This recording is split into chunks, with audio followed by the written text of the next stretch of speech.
gentlemen, may I have your attention, please?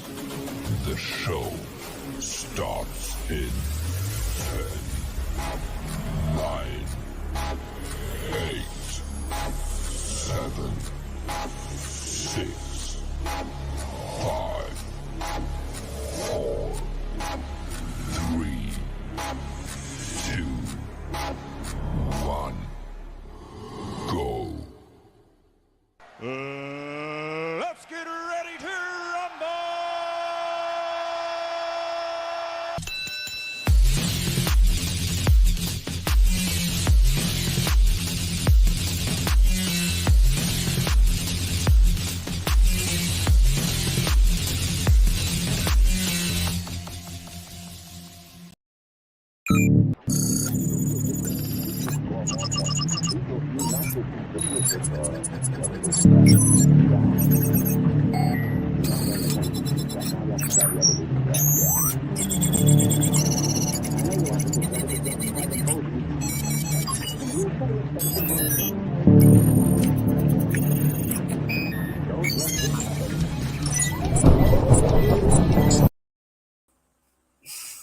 Okay, welcome to Figure Frenzy episode 18, where we are going to rank. Where the fuck is Alex and Ruben? Alex is probably still suspended. Go figure. Ruben. Oh, well, I guess Ruben is just getting ready. I mean, you guys know he does weird starts to the show anyway, so we're just going to get through the housekeeping without him, and then hopefully he turns off after that, because this is going to be really awkward by myself. Housekeeping. First things first. We're getting all these weird videos for like the last week and a half. Some RWO, Retro World Order, threatening to take over the show. I don't see it happening. Personally, our servers are too secure on this show. The files apparently aren't secure enough. We need to fix that, but the servers for the show is secure enough. I can't see anything happening. But I guess we'll wait and see. Time will tell. Housekeeping, use the Mighty 8 referral link in the group so we can continue to do awesome giveaways for you guys. Because of the amount of news on this show, we decided to not do the giveaway on this show, but instead I'll be doing it tomorrow in the day sometime. So again, make sure you have read the pin post to be eligible for that. The giveaway for the Hulk Hogan Elite figure. Was there anything else we needed to actually talk about? Oh, Hooligan Marker's cool pin. Anyone who buys that by tomorrow night, all the money will go directly to him to assist with his injury. Deadly Sins pin, same thing. Tomorrow is the cutoff if you want to get the signed backing. So please ensure you do that before tomorrow if that is on your agenda. Other than that, that's all the housekeeping we got, guys. Where the fuck is Ruben? He's not even down in this. Okay, well, I'll get into some news then, and hopefully he gets here pretty quickly. Okay, let's talk about some elites that are coming out. So we have the brand new Ruthless Aggression line, including this Shawn Michaels. Probably, for me personally, it's one of the most iconic attires because it's the one that I played as on SmackDown vs. Raw 2007. And I might be wrong. Someone can correct me in the comments, but I'm pretty sure this is where the attire that the Randy Orton and Shawn Michaels feud was in for the WWE Championship. But man, what an elite.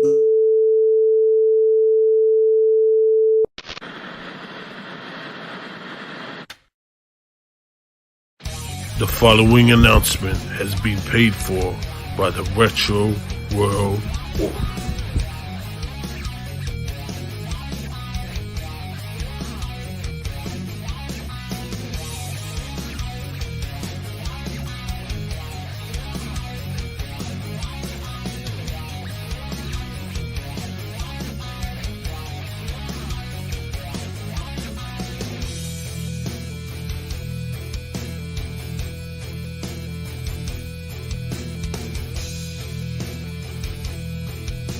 Oh, yeah.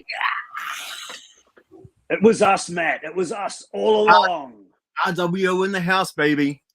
You know we're going to infiltrate. You know we're going to take over, mate. So, woo! Give me 2 claps and What the hell? Woo! You two all along. So You what's don't happening, need those team? two I should have jabronis, known. Matt. No. You don't No, need that amateurs. jabroni, Alex. And that other J-Bro and rub figs. Now you've got some real talent in the house, buddy. Oh man. Flipping So, it. sorry. Oh, we got the takeover. I'm kind of sick of this on, figure I'm gonna frenzy switch show. cameras. You're never representing the retro figs. You're never representing Hasbro. You're never representing LJN. It's just Do full this. on disrespect. Elite. And we've had enough. AEW Queen. Or over and over. Yeah. I mean, it's what's good. I mean, the Hasbros were once good. I'll give you one. I don't know that they're good anymore, though, guys. Why is everybody copying them then? They're not. They're improving them. Exactly. Can't improve a good thing. Can't improve a good thing. They'll try their best, but hey, let's just see how we go. Well, Well, anyway, let me get the second me off the screen because good old figure frenzy technical difficulties are in full There's going to be effect. some issues with some of the files have been corrupted. I think you're gonna- No, for once that wasn't the issue. That's happened before though. Gosh, Matt if that tried to happened- Matt If tried to that double happened- himself up because there's 2 of us on the screen. He tried to make 2 of him. I know. Well, Yeah, absolutely. apparently That's Ruben's not that's coming pathetic. tonight, guys. Ruben's not coming. He saw the Retro World Order and he ran the other direction. He looked around his room, didn't see one bit of retro in sight, and went, "Fuck this! I'm not turning up tonight." Can you blame him? Really? I mean, those other guys are so unprofessional. I mean, Ruben, man. Like, I mean, what is Ruben? Every time he's on, he's like, eating and drinking. Jabroni. It's just you can't do that on live streams. No. No, I know. It's not a good look, man. You know what? What's wrong with I him? kind of like these retro guys. 3 times I've said it. Amateurs. I mean, Alex, hardly ever see that guy. You know, he's moving at the moment. I can bless him. But he's also suspended. You know what? Yeah. Unreal, mate. So anyway, Amoski, we better have a look at some of these files. Never mind looking at this new stuff, mate. So you guys don't want to see what's coming out for the next? No, We can look at that after. you guys want to look at nostalgia first. old stuff. Absolutely, So buddy. you guys want to do this? Foxy, put it on. Okay. Wow. I guess Right. since we've been Alright. taken over, guys, we're going to reverse the show. The show topic is now, and the news is after. So So, let's forget about these rankings that you guys had. What were they? Ultimate, elite, all that sort of rubbish. today's basic, old Let's go back. basics, and Figure Yeah. Toy Company. Basic, yeah, big toy company. So Everyone Look it knows out. that Figure Toy Company is garbage. We can all agree on that at least, right? Well, I think we can agree on one thing. Rubber What's Fix that? YouTube will be the bottom for tonight. I think it's a great idea from my comrade Amoski. Well, actually, you know what? Something we didn't talk about or, That's what consider you guys do is talk. is that Ruben's always at the bottom. He's always at the bottom of our streams. It goes me, Alex, Ruben. All right, so let's get cracking. Never mind about figure frenzy. All right, so just give me 1 second. Let me explain to everyone what we're doing, okay? So that everyone knows what's happening. We'll explain what's happening. We're going to rank these figures, and we're going to rank them old school, superstar. Then we're going to go mid card. Then we're going to go jobber. Then jabroni, and then rubber figures at the bottom. Okay, so question: where would the former Unrivaled King go on this list? Is that even a question? Superstar, right? No. No. I would say that probably we'd need to see the figure first and foremost. I heard rumors it could be. No, the person, not the figure. Oh, no. Jabroni, No? probably. wouldn't say at the level as rubber figures, but I'd say jabroni. Absolutely. Considering New Gimmer is quite close to being the queen. No? What about the RWA? Where would they rank? Oh, clearly at the top. Superstar. Superstar. The list Absolutely. is fucked. The list is fucked before we even start. Let's Above get the into list. it. Hulk Above- Hogan from Series 1 Hasbro. Where do you guys want him? Interesting I'd fig. say So that's just a to clarify, 1990. let me clarify this one thing, and then I'll shut up for the next half hour or however long you guys Yeah, need. you shut up, Matt. I'm just dropping things on the list. It's not because that's where they need to be. It's just so I don't have to keep holding the mouse down. Okay? We gave Just you clearing that control, up. control over it so you keep quiet and keep busy while we were getting through it. mate. On to the Retro World Order. Foxy and a Mosky. Comrade, take it away. I'd drop personally I'd drop the Hogan fig in the superstar position. One of the first sculpts that they did. And pretty much an iconic figure for the Hasbro range. Really, he was the So man of I the would- generation. Yeah, and there we go. Foxy's got the one there to show you on screen. I've got him in the background here as well, so I'll grab him down. So I mean, they had to go with I've the got most, him over. they had to go with the most iconic person wrestler of the time, and so they did, and they did it pretty well. The one thing that I like about Hulk was the fact that the colors matched. You know, because one of the things we wanted to see as collectors back in the day was making sure that they were making the torso comparable to the legs. So you know they did pretty well. Over time, a lot of the Hasbro started fading. So nowadays, for collectors, that's one thing you want to look for, that the colors are the same. But There absolute is superstar.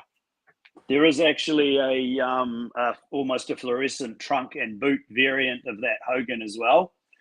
That was produced in another factory. So the plastic kind of a lot of people used to think it was a sun fade issue, but the plastic was actually a bit different.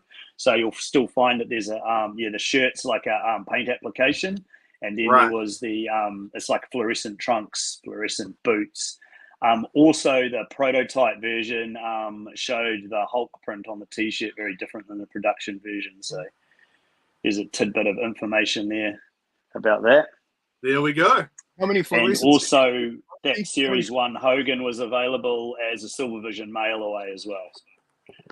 So when you bought a videotape, you sent in your coupons and you got that mailed to you. So that comes in a plastic bag version, which is very rare and quite expensive. Only in the UK, Silvervision Video that distributed WWF tapes there. Yeah, and that's a massive tidbit of information. Amoski, how many of those variants with the fluorescents have you seen? I've owned one. It seems to be about a 70-30 to the fluorescent, 30% from what I've seen. Magic. So it's not Right. super common, but it's not. I mean, you can find it. Yeah, and it's pretty easy to see the sun. Compare the sun fade ones to the fluorescents, because quite Absolutely, often you can tell it's sun fade. Yeah. absolutely. I feel Right. like I'm going to have to, Waiheke. Have to what? Get a drink. Have you got that? No. Can we switch you no. to get session? Here he goes. Does Matt complete an assessment at the end of this history lesson? I think I'm going to have to. Hey, Absolutely. let's move on. Thank you. Next one. Thank you. All right. Should we move on to the next one? We have to make sure Matt was listening, Oh yeah. So Matt, Yeah, I was listening. In this ear, out the other, mate. because all Matt hears is Mattel, Elite. No. AEW. Unrivaled. he likes the sound of his own Alright. voice. Mr. Rick Rude. Take it away, Foxy. You can talk on Rude. Yeah. The one thing about Rick Rude, second on the card, second in line. So the one thing about Rick Rude was the attire. One of the things that we noticed about the line of Hasbro's is they tried to mimic the attires that were done on the LJNs, just for dexterity. One thing I like about Rick Rude now and back in the day was the face sculpt. And I guess Amoski and I will talk more about face sculpts as we go along. The only rubbish thing about this fella is the pose. One of the things that we had trouble with as a kid was getting him to stand up. So because there were figures that didn't stand, and as you know, children from the 80s and 90s, some of those figs were a nightmare. Now, admittedly, he's not as hard to stand up as his bushwhackers. So I mean, I'll rate him at the end once. And Moski's given us some tidbits of information. But the face sculpt on this, magic. Yeah, I agree with the face sculpt of Rude. It definitely had that. They did manage to capture that arrogant look just after, just while he was posing after his initial promo when he came out. So, yeah, I think what probably lets the figure down is the size of the figure, whereas Rude was quite big and posing, like very well cut, possibly one of the best physiques in wrestling at the time, I reckon, for my money. They didn't really capture that well in figure form. I feel that the figure itself was a little small on scale compared to some of the other figures in that line. So that's probably the thing that lets it down. Yeah, you're right, Ricardo. They definitely copied the LJN tight design. Rude did actually wear those tights very early on. I couldn't exactly pinpoint what pay-per-view now. But yeah, they could have perhaps come up with something a little more colourful because he was wearing his airbrushed tights at the time. So he could have come up with something a little bit. There are some slight variations in the tights with the variants. Just gonna cut in here quickly. Comment from Carl. What are you doing? Shocking attire, but could it have been more detailed? Not many detailed designs on the Hasbros. Rick Rude was high on my list, but that because he was one of the few I failed to find in the wild. Part of the early figs was the cost factor, is why they kept it so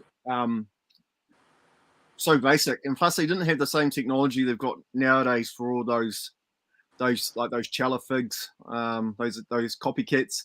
That was one of the issues they had. And I mean, the same goes for LJNs. If you look at LJNs, they're a step backwards. If you go back beforehand, AWA Remco ones, the OGs, they're absolutely basic. I don't think there were even paint jobs on them from memory. If they were, it was simple. There is, but the paint application's terrible. One more question before you guys carry on with your book of knowledges. Are you happy Rick Rude has a better pose than his LJN, and you can at least attempt a Rude awakening? Yeah, it definitely had a good action on the Rude. I just don't think the body type was big enough to do him justice, to be honest. But yeah, he definitely had the right. Well, here you go. He's got the. I mean, with the LJN was that they're just dog toys and adult toys, and so I mean, there's no way we could press with Rude where no one could get anyone in a headlock. We just couldn't do anything with them, and that was the worst thing about that Rick Rude. But equally, I mean, only slightly better. But yeah, I think if I was going to place, I'd probably just go below mid card. I'd probably keep him as a jobber pressing into. Oh, so I put him in the right spot. How's that?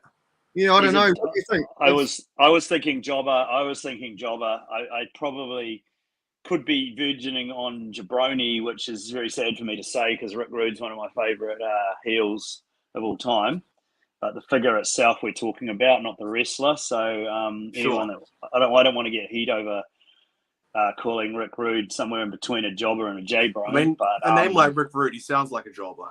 Yeah, he's one of my favorite guys of all time. But yeah, I mean, as Waiheke was saying, I mean the actions were a big step forward in these figures. So when Hasbro took over the contract from LJN Toys at the time, this was a big step up.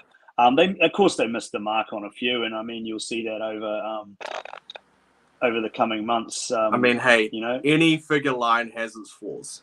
It doesn't matter. Okay, let's leave Rick Rude and the jobber for now. Yeah. Or let's leave him as a jobber. Right, thanks, Matt. Next one, thank you.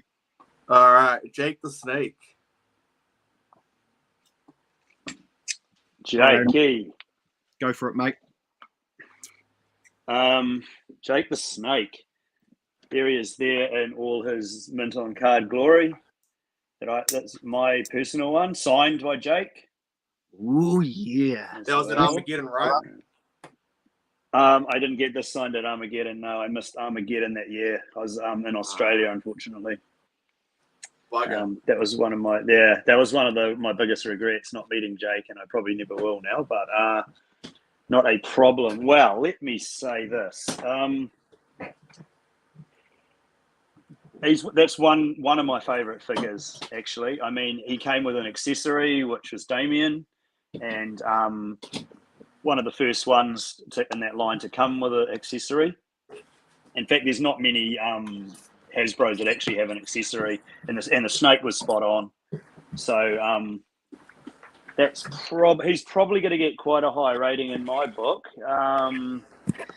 One thing to note is that when they showed the prototype version of Jake at the 1990 Toy Fair, Hasbro actually had the cloth bag accessory with the prototype Jake. So whether that was just for display purposes for the Toy Fair or not, I don't know, or whether they were going to actually package that into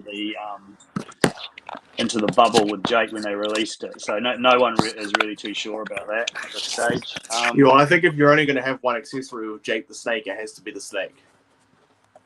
Oh, 100%, yeah. Well, I mean, Matt, don't be dumb. You wouldn't just put a cloth bag in there, would you? No. I mean, hey, if you got to cut costs, you got to cut costs. The snake can come later. Yeah. They weren't really big on... Soft goods weren't really a feature in the first couple of series. I don't like him either, Bradley. He's a bit of a prick. Oh, let's be honest, mate. This for IWA, mate, the snake always comes first before the bag. Right. So, yeah, I mean, for me, this figure ranks highly as well. The one thing that really cool collectors are doing is adding the bag from the Mattels, throwing the Mattel figure away or selling it on eBay, keeping the bag and adding it to their Hasbro collection. What can I say? But they are fine examples of human beings. Yeah. So, superstar, mate, for me, and I'm sure definitely a superstar position for Jake. Cool. Yes, Carl, I agree with you. Yep, he is one of the top. He is one of the top figures in Series before 1, we move or actually, on, and the whole Hasbro we'll just series. have a quick question. What's more impressive, Kamala with the moon belly or the Ref Jeff Hardy unreleased figure that Ruben, Asterix, and Matt owns? Why, Hickey? Why are you even asking me that? Oh, you know the answer.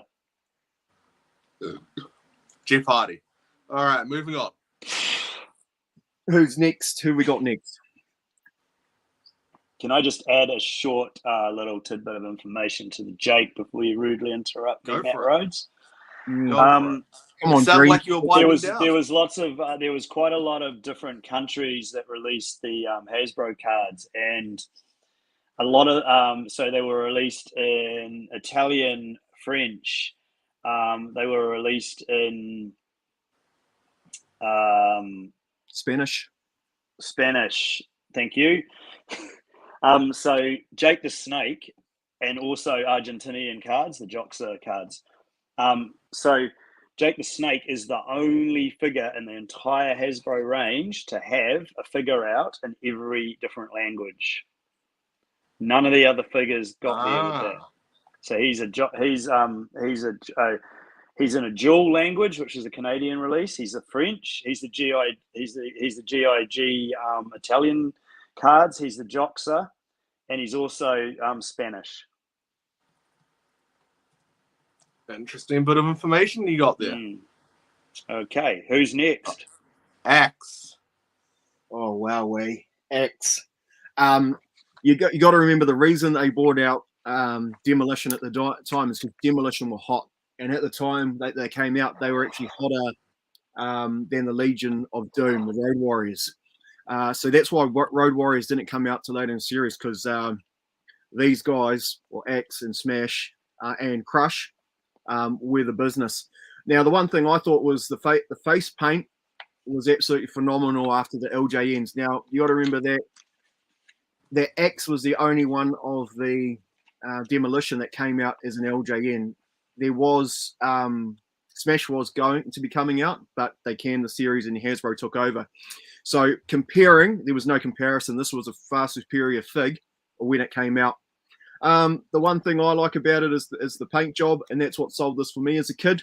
So a lot of what I'm going to talk about tonight is more about what it was like to get as a kid and to see as a kid when it came in package. Now, we've got to remember too that this came out a few other times, and there were different forms. So anyway, Amoski, I'll pass over to you, mate. That's one of the you'll start finding out if you start looking into the whole series of Hasbro right through, that a lot of actions were reused. A lot of body parts are going to be reused off of the original Series 1. So Hulk Hogan and Demolition Axe actually hold the same action.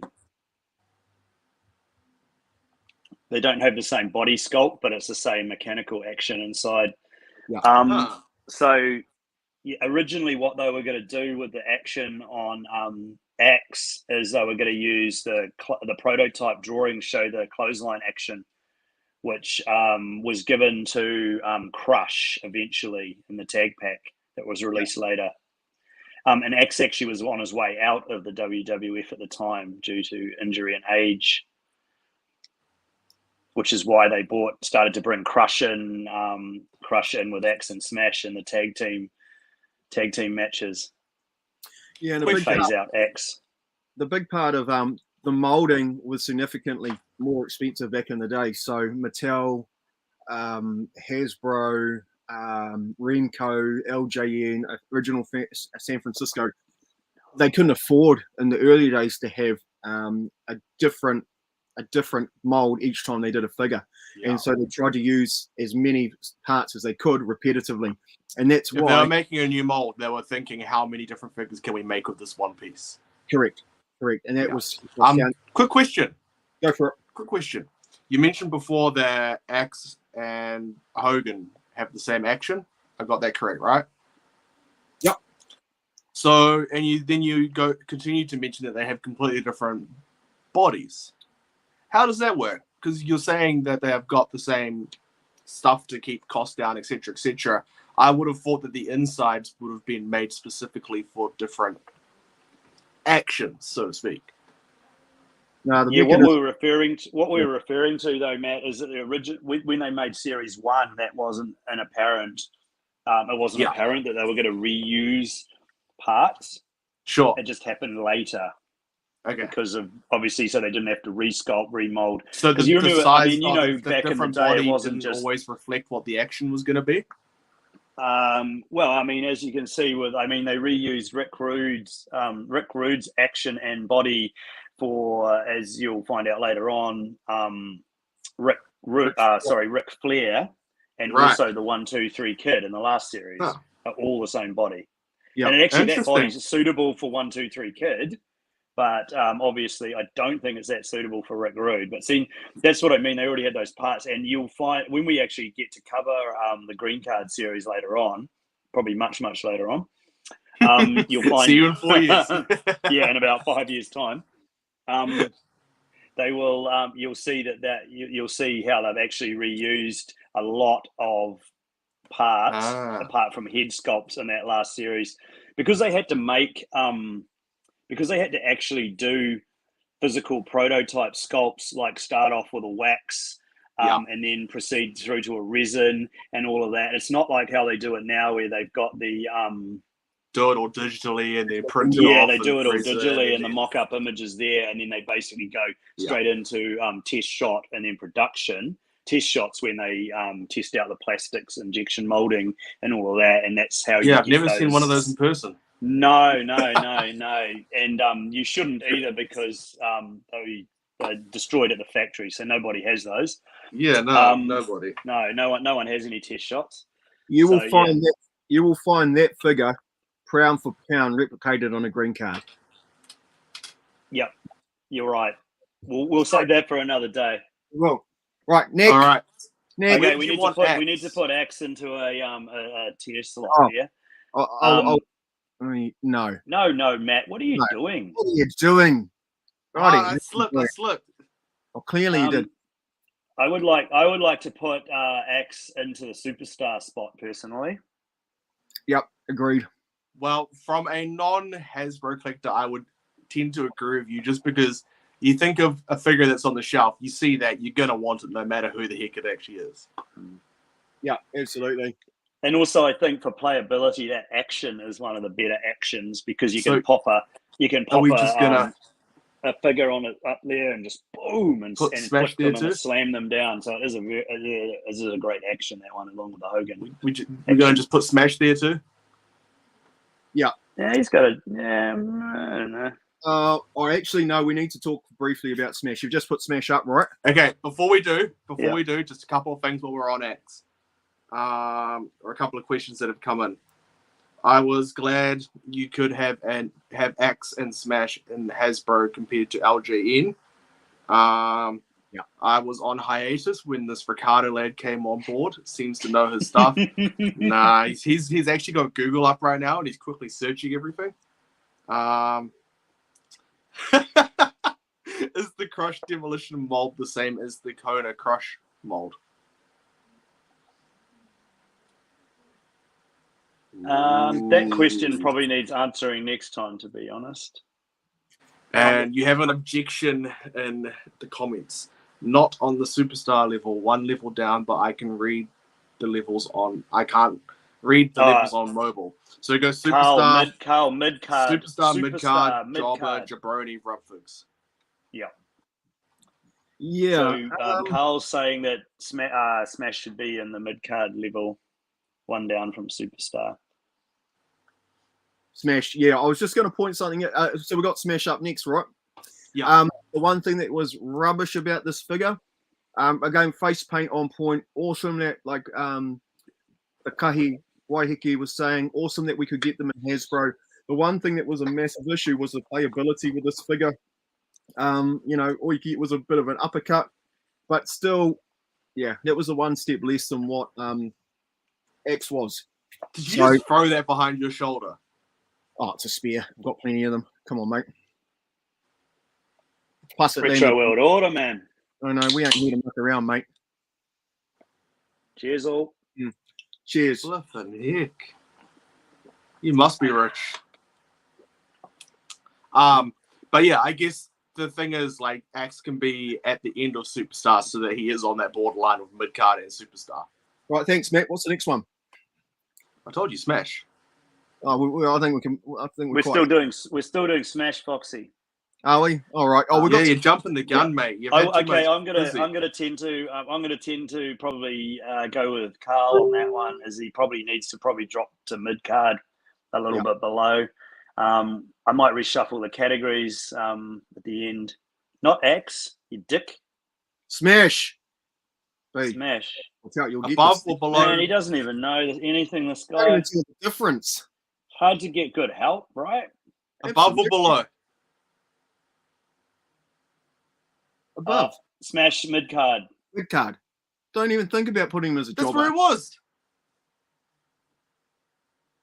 Man, these old people. I need to give you my glasses. No, I think you need to hold on to those. Jesus. All right. All right, Mr. Rose. Speed it up. Oh yeah, it's the Macho Man. Oh no, he's going to have an asthma attack again. Yeah, again. Hey,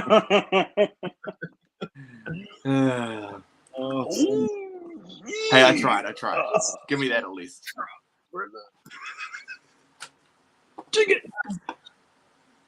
All right, Macho Man, what we got?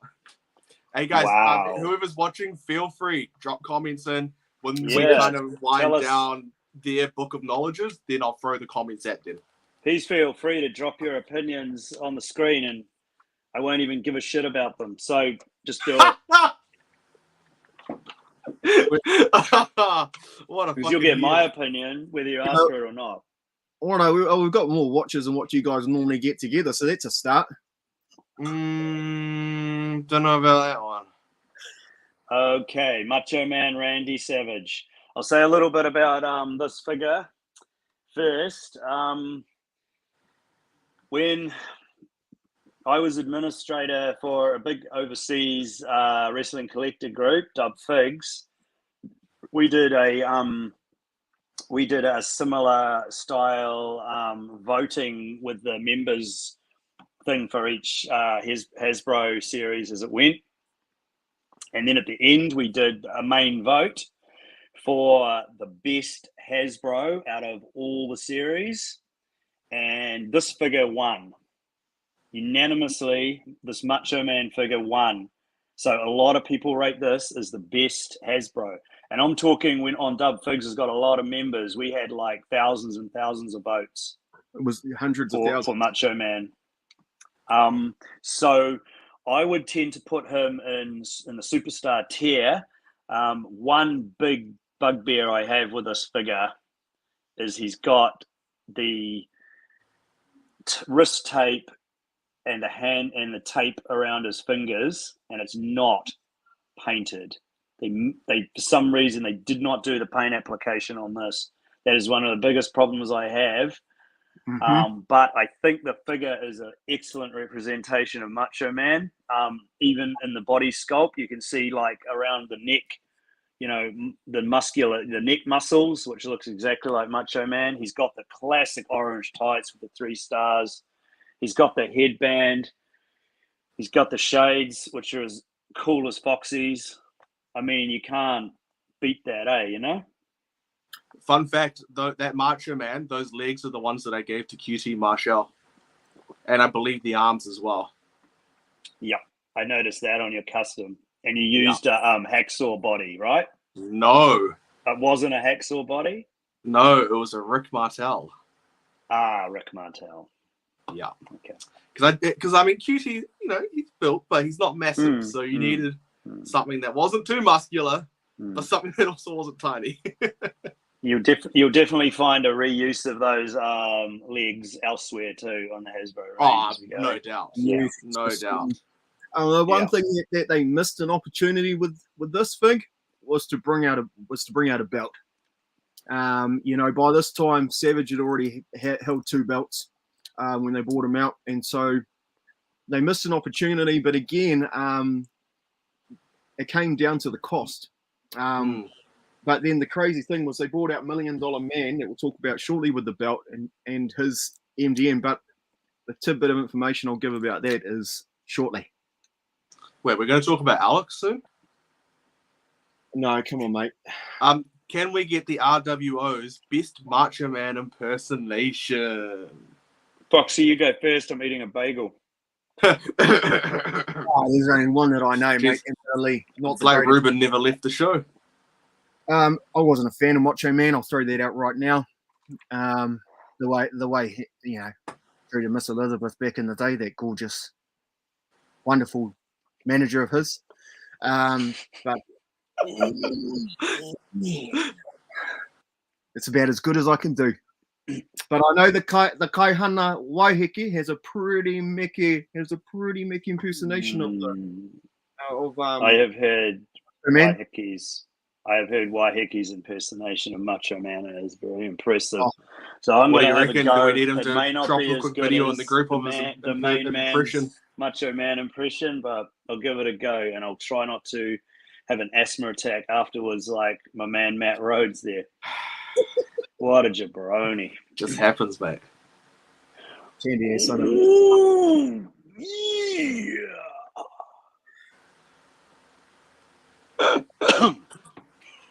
There we go. Yeah, I mean, that aside, mate, I think you've got to, you know, he is an iconic figure, and I'd have him. He has to be up there as a superstar. All right, so we're happy with him being at the very top of superstar, yeah? I would put him there. Absolutely. Due to the fact of I know how many votes he got on another group, an international group's voting site, and also the fact that he is a very good image and sculpt of Macho Man. I like it. All right, Brutus Beefcake. Oh God! Oh, the barber. And while you guys do this, I'm gonna go grab a beverage. Strutting and a cutting. I mean, this was the first. Oh no, LJN bought him out as Brutus, but he was the barber. I mean, but he was only just Minus. of becoming a barber when LJN bought him out. One thing I love about this is that he came with the shears. Again, awesome because LJN didn't. But he hadn't had the full turn to be the barber for that LJN. They sort of put it in as a later date, but Hasbro managed to nail it. Yeah, different paint job on this too, Moski? Wasn't there different colours of his pants?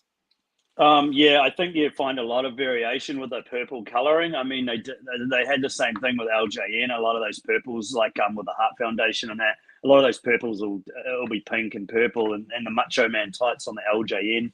So a lot of those back in the day, they had very large inconsistencies with paint application, depending when it was made, what factory, whether they ran out of paint colors and all sorts. It didn't seem to be such an issue, whereas today the consistency is a lot better with the manufacturing and stuff.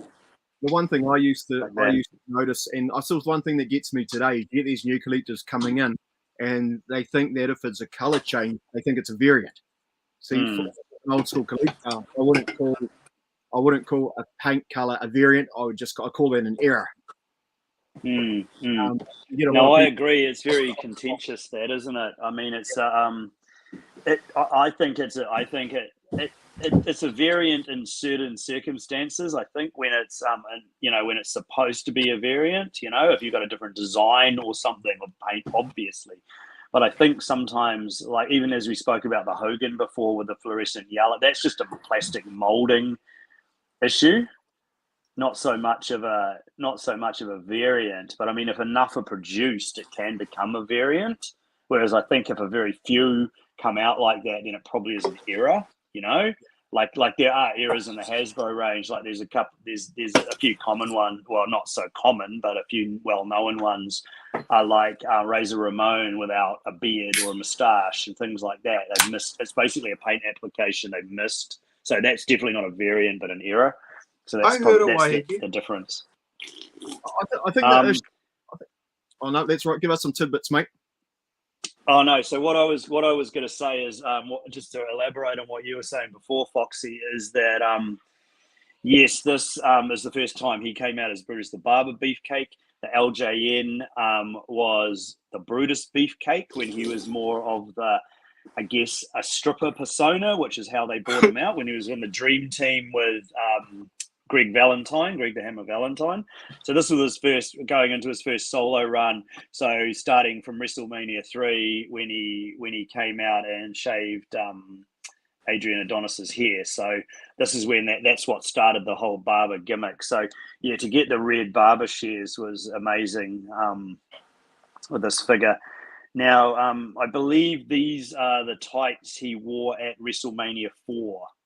So the pink tights with the black side netting was WrestleMania 4.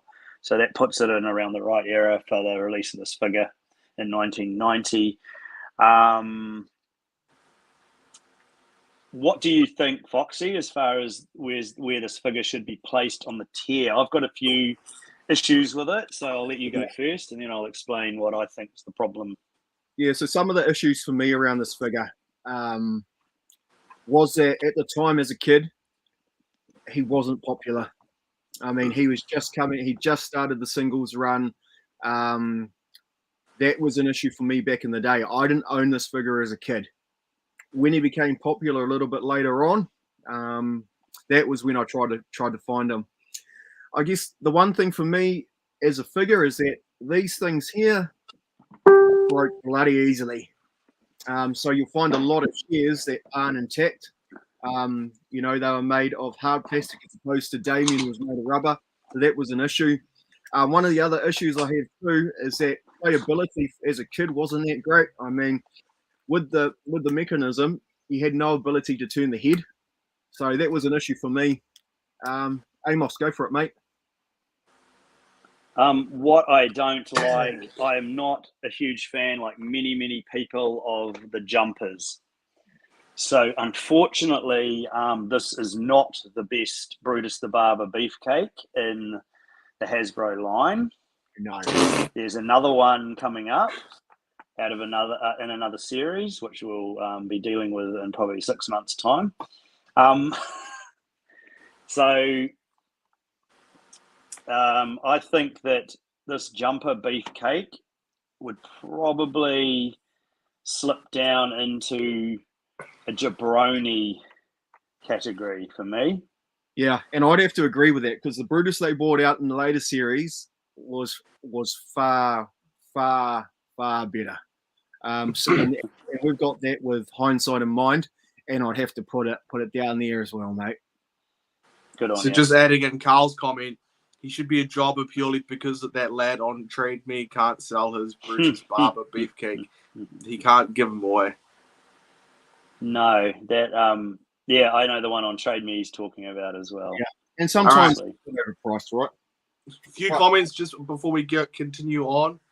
Well, that's going to take up half the show. These comments, come on, mate. Let's get a move on. Shut up. It's like your love Bloody lots. hell. Just like Trying to your go love. to where it's not coming back to double ups. We don't need more double ups. Which Hasbro figs received haircuts from Brutus when you were younger? From Waiheke. Well, we weren't giving Bossman a haircut. There wasn't much hair to cut. No, oh, which haircuts on the LJNs are So I'm guessing admittedly. he probably should have cut Hogan's hair. Hogan was pretty bald. Yeah. I don't know. Any 2-ups, bros? Pucky. He got Pucky made T. of money. Yeah, mate. No, posterity is the only reason I had Hasbro's really and got the set, except for the green cards. There's only one person I know who's had all the green cards in this country.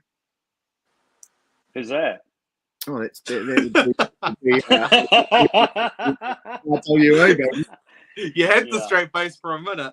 Hey, this is a good segue. Talking about green, Ultimate Warrior. Ultimate Warrior, right? Another missed opportunity by Hasbro to put a belt out because by this time he had been the Intercontinental Champion. Is that when the title actually meant something? Yeah, it did. I mean, back in the day, whenever they got the Intercontinental title, you know that they were one in there for their heel ability because they did give it to some of the heels, and the heels used that belt so bloody well. You know, So it's not like today when Johnny Knoxville is about to face Sami Zayn for the title at WrestleMania. No, that's bullshit. Yeah. The new stuff is just about as crap as the new figures.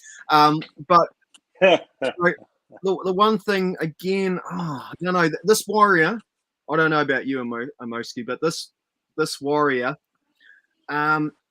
just didn't reach the hype that it could have. And having said that, way better than the LJN. Yeah, I don't know. It's just something about it. The only thing I really loved about this figure was that it had the bloody Warrior mask on his butt. Like, for me, that was on point.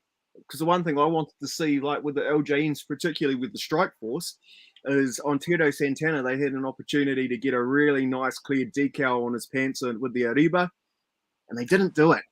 And I was hanging out for a figure that had a little bit more detail, and that's what I love about this figure. Yeah, the sculpt, I don't know. Most I'll let you talk about it with some of those tidbits, mate. Yeah, Stop so bashing the bros. I'll just touch on a part of this initially.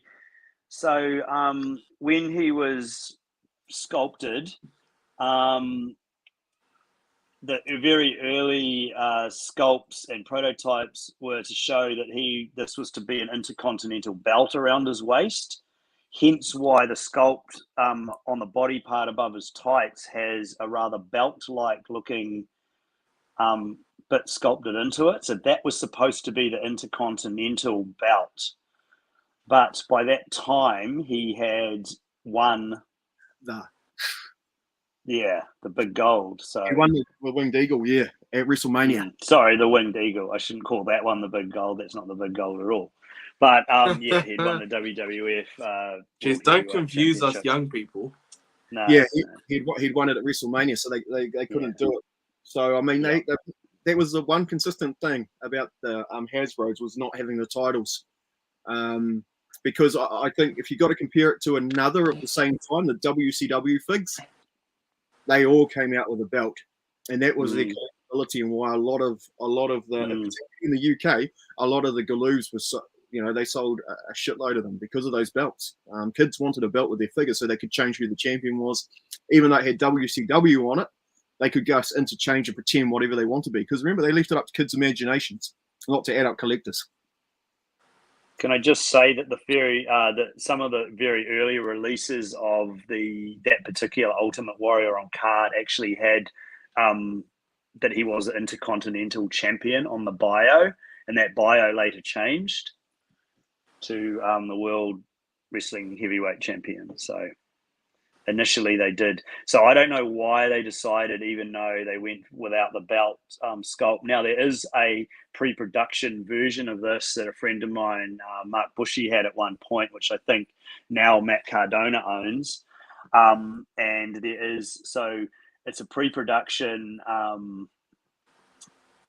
It's not a prototype per se, but it's an actual production. The colors are switched around on the armband. So the green part on the top of the armbands is the green's on the top and the pink's on the bottom, and also the belt part, which is attached to the body, is got no paint application on it at all.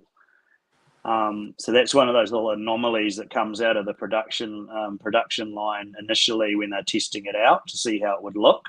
So that's not a prototype version per se; it's an actual production, but a pre-production.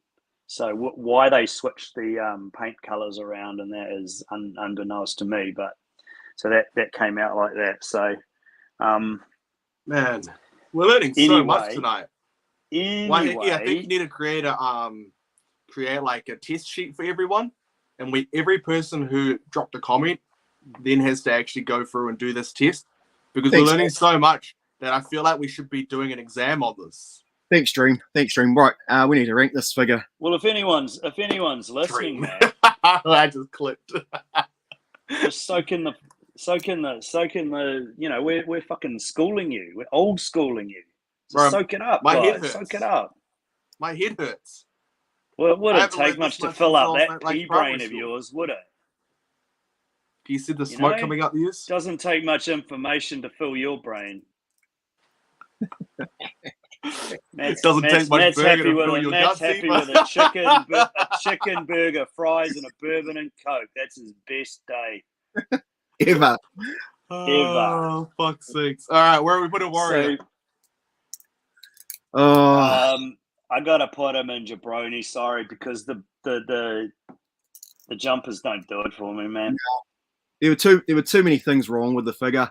Now, question: even the is he body above Brutus? And that weight and the belt, which they tried to like sort of disguise as a weight belt, just doesn't do it Hey, for me, you know. Hey, Ultimate Warrior is going for a dive for some kittens. I think if we take the head off, Waiheke Hauiti here, Waiheke Hauiti. So above or below definitely Brutus? a J Brown. He's a J Brown. Oh, he's below Brutus. Brutus came with the accessory, and that. Oh, that you makes, think? Oh, he might be. Is he? Oh, Foxy's going for a rub. I'd have to. For me, it's below. I mean, we could just put him down here.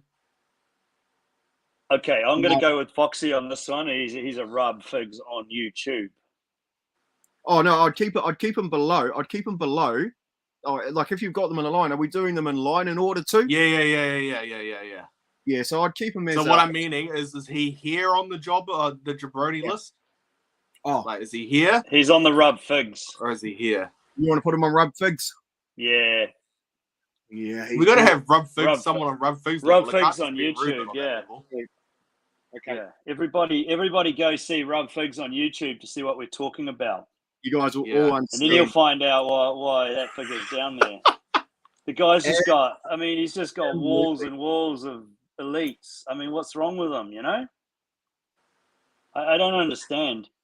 He's even had to go back into the closet lately. All right. What's up with that? Couple questions here. I can't see someone any agrees. questions. Yep. Matt? Rub Figs, Ultimate Warrior, Jobber, Behave. Disagree with this one fully. Figure Frenzy less than Retro World Order, but it is what it is. Uncle's World Order. Hell no, Broski and Foxy need to put the test together. Prefer my Purple Tights Ultimate Warrior. Pucky is loving this shit. Well, Waiheke that has just comment grabbed about his the Purple Hasbro Tights Warrior to join in with the nostalgia. we've got 3 warriors to enjoy in the Hasbro series, and so the reason this one is on the bottom is this one ain't the best. Right. There's 2 more, We've got and 2 full more that are way better. So All right, this is part of my an reason. actual question for you guys before we move on to the next. Right, next one. Which tag team is better? Mega Powers as Hogan and Macho Man, Hogan and Warrior, or Warrior and Macho? I think they're both rubbish. There's 3 there, mate. I think they're all rubbish. I wasn't a fan of the Mega Powers. Nah, it didn't. Any of the Mega Powers teamings, to be honest. Nah, and what was it? WrestleMania 5, Mega Powers explode. It just, with Miss Elizabeth in between the two, again, that gorgeous human. I don't know, it just didn't fit. And they just didn't work. They did for me. In They between didn't fit. Don't like where this is going.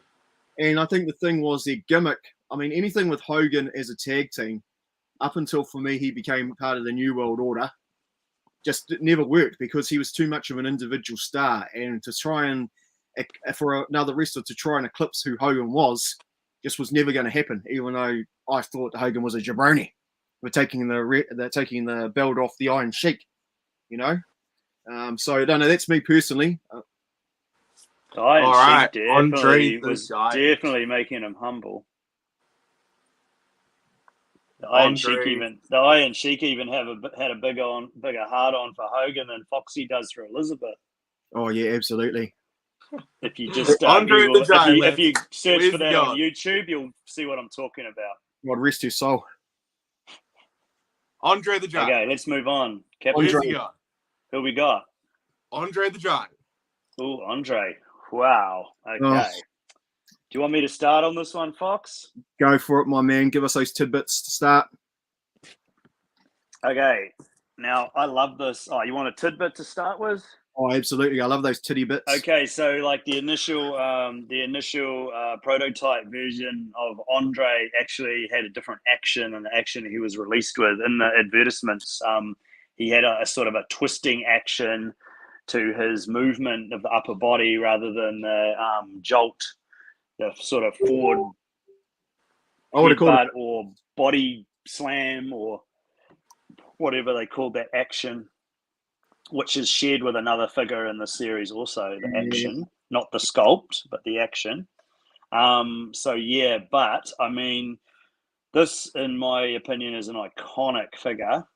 One of the most sought after, also up there as one of the most expensive production ones to get your hands on now as well, in good condition. Can I also add, in case someone's noticed, I don't think Matt's got any examples of that on the cards at all, but so the first run of Hasbro's in Series 1 actually came out with, you'll notice there's no official written across the top of the WWF on the card. And some of Series 2 also has that. Later on the re-releases, which were like the second round lot of production, they had to end up putting official on the top. I don't know because of that was they're having trouble with people ripping off the figures or not, or trying to sell fake ones or knockoffs. I'm not entirely sure. Also, the difference on a lot of the cards in the first series is that the first releases had 5 and up as an age recommendation, which was later changed to 4 and up. So in that respect, if you've got a 5 and up carded figure from Series 1 that has no official, it is technically a very early release and worth more money than subsequent re-releases of that figure. The one thing that's been interesting for me has been Chella and Zombie Sailor and seeing what they've been replicating of these figures. Now, I think Zombie Toys has paid homage to this figure. And I think that's one thing that I really, really like about it. It's a different body sculpt, but they've definitely paid homage to the original Andre the Giant. And I think, have you got a photo there, Matt? Of The heels and faces Andre the Giant that's coming out, the prototype. I'll get one for you guys. Keep talking. ZST has definitely slammed it with the new range of figures he's brought out. Yeah, absolutely. I agree with that. Also, may I add, designed all the drawings are done by Ron Rudat, who is one of the original artists for the prototype drawings for Hasbro. Hence the similarities in the line. So getting him on board the Zombie Sailor was a massive coup for him. So good on you, Zombie. And I mean, Zombie, we know you're watching. Yeah, he will be good friends of ours. All right, so I mean, iconic for me. This. Wait! The images are here. Oh, great, good stuff. For anyone that's been living under a rock, they can actually see what you're talking about. Yeah. Here we go. Beautiful. Wow. Wow, look at that photo. Look at that. Isn't that a great picture? Oh. Amazing. Holy moly. Now, come on, guys. I know you guys are into your retro, but for a new figure, this is pretty good. Just to make no one can see anything. That's a homage. All right. I would accept that into a retro category personally. Yeah. No, Right. I agree. All right, get back into it. Where's Andre going? Superstar. Oh, he's got to be. Superstar. One of the greatest. Hasbro's a superstar. He's a superstar. Where's he going? He's one of the most famous wrestlers in the world. Who have you got at the top? Superstar. So we got Macho, Hogan, Jake, X. Yeah, there's a lot of superstars in this line. If you're going to rank him in the superstars, you'd have to put him just slightly ahead of Hogan. Boom. Yeah, that's perfect. Love Brilliant. it. Well Hakeem. done. All right. Oh, right. Hakeem the Hakeem, Dream. the African Dream. Right. And I mean, our Formerly known as the One Man Gang. gang. Oh. It would have been magic to have had him as the one-man gang. Would have been magic. And that's the one thing that LJN has over the Hasbro figure, is that it should have been one-man gang, but WWF were hard pushing the Italian African dream, and trying to push the Towers of Power with his main man, the Big Boss Man. Now, he was a big man. He was a big man. And I loved them. I loved the mold. I loved the cast, the actions, the what do they call it? The thrust or the, so we used to have a bit of fun as him as a heel. They're calling that a body. They're calling that a slam on that, the action a slam, but it's the same action as Andre. Yeah. The good thing, the same thing about the slam, fist closed. I mean, I once slammed a guy back when I was 5 and went like this, and I was holding on to him. I can't say I tried it with the fists. Okay, I don't know if that's some sort of karate bullshit, but didn't like that about this figure. Sculpt was pretty awesome. Hat wasn't high enough, and plus the size. I mean, he was a big man, and I mean he just doesn't. If you think that,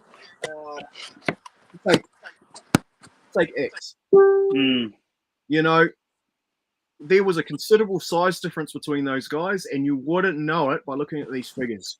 It was a bit of a fail with the size. Definitely a fail on the scale. Yeah. The scale didn't seem to factor in a lot in the Hasbro range, unfortunately, which is a bit off-putting for the 5-year-old child playing with those in their Hasbro ring. Yeah, whereas Andre's a lot larger figure, isn't he? Yeah, and Andre should have been bigger again if that was the case. Would have been slightly bigger. The only time I've seen the only time I've ever seen outside of any of the retros them do a proper size Andre was actually, I've got it here. It's the only Andre the Giant I've seen to the proper size of Andre compared to all the other figs, and that's the Master of the Universe Andre the Giant. Which Wait, is there something that isn't retro? No, it's retro. That's still retro.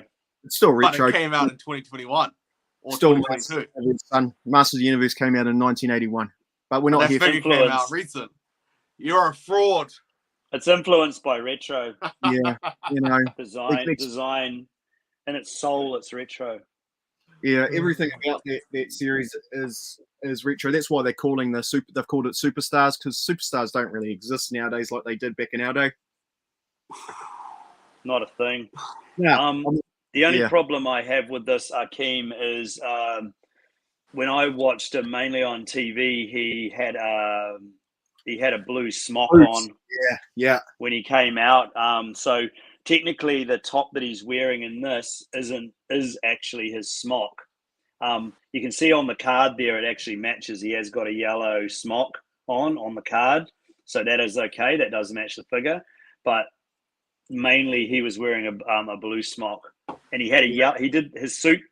His tights were yellow, weren't they, when he came out? Yeah, that's a smock. That's a smock design that he's wearing in the figure. So there's a bit of a mashup of the two that they've put together there for his look on the Hasbro. And that's what Jax did wrong when they brought out the Jax. They never gave him the yellow smock to wear on top of his blue. The only time that he's been accurate was the Legends Mattel that they brought out. That is the most accurate Akeem that's come out. The rest are just jabronis. Oh, sorry. And this in the Akeem actually looks amazing in prototype form as well, because I've seen numerous pictures of that. In fact, one of our friends, Chris Mattock, used to own the prototype, the hand painted resin prototype paint master of Akeem. Who did Chris sell it to? I'm not entirely sure, to be honest, but I'm also not willing to say. I think I know. Okay, so Akeem move is on. jabroni from my understanding. We need to put Akeem. Jobber. Yeah, Jobber. Jobber? Okay. Yep. Cool. All right, let's go through a few of these comments that have come through. Akeem the Puku Punch, Kazi Ricardo. You could lose your fist. Can we get your guys' best Akeem dance moves? Don't have the Amos and Fox. Mate, I need to be Oh, hang on. All right, I have to stand up. absolutely tanked and doing some sort of octopus thing, you know. Hang on. Oh, you probably got the Hang on, Amos. Hang on. Whoa. Hang on. Give us a second. Let's take this off for a second. Oh, yeah. Come on, give us the big screen and put Amos there. There we go.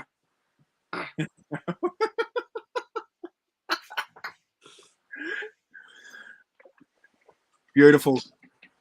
How's that? Beautiful. Mother's milk. We aim to please. Fuck it hell. Hang on, check it. That makes it normal. There we go. Okay. Are you in the Zombie Sailor toy line, Amos? Yes or no? Or can you not confirm yet? Am I in? Yes. Are you buying them? Alex got all the New Zealand orders, I think. No, I haven't ordered any. I missed out on all of those. I'll have to buy them on the secondary market, unfortunately. Well, what Alex has said is that Zombie has, I'm not sure the exact number, but he has a decent amount for once orders have been fulfilled. So basically, he hasn't sold out on them all in case some arrive damaged or whatever, so that he can replace them. So there will be some more sets going up. I guess that's a massive issue with these small-time companies. I mean, you know, even with the Retro World Order looking to support the new age guns with New Zealand wrestling figures. The one thing is that they're not making mass amounts, and I mean they're made particularly for the collecting body, not for kids. You know, these were made for us as kids. They're a special target, so therefore, I mean, it drives the price up, but the accessibility is crazy. And you've just got to look at the last lot of like the last line of the WWE Master of the Universe, looking at the new retro cards, the more market pieces.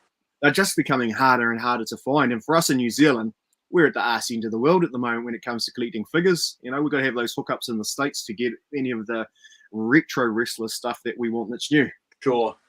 So I would love to get into Zombie Sailor. Trouble is, it's not the price point, it's just the accessibility.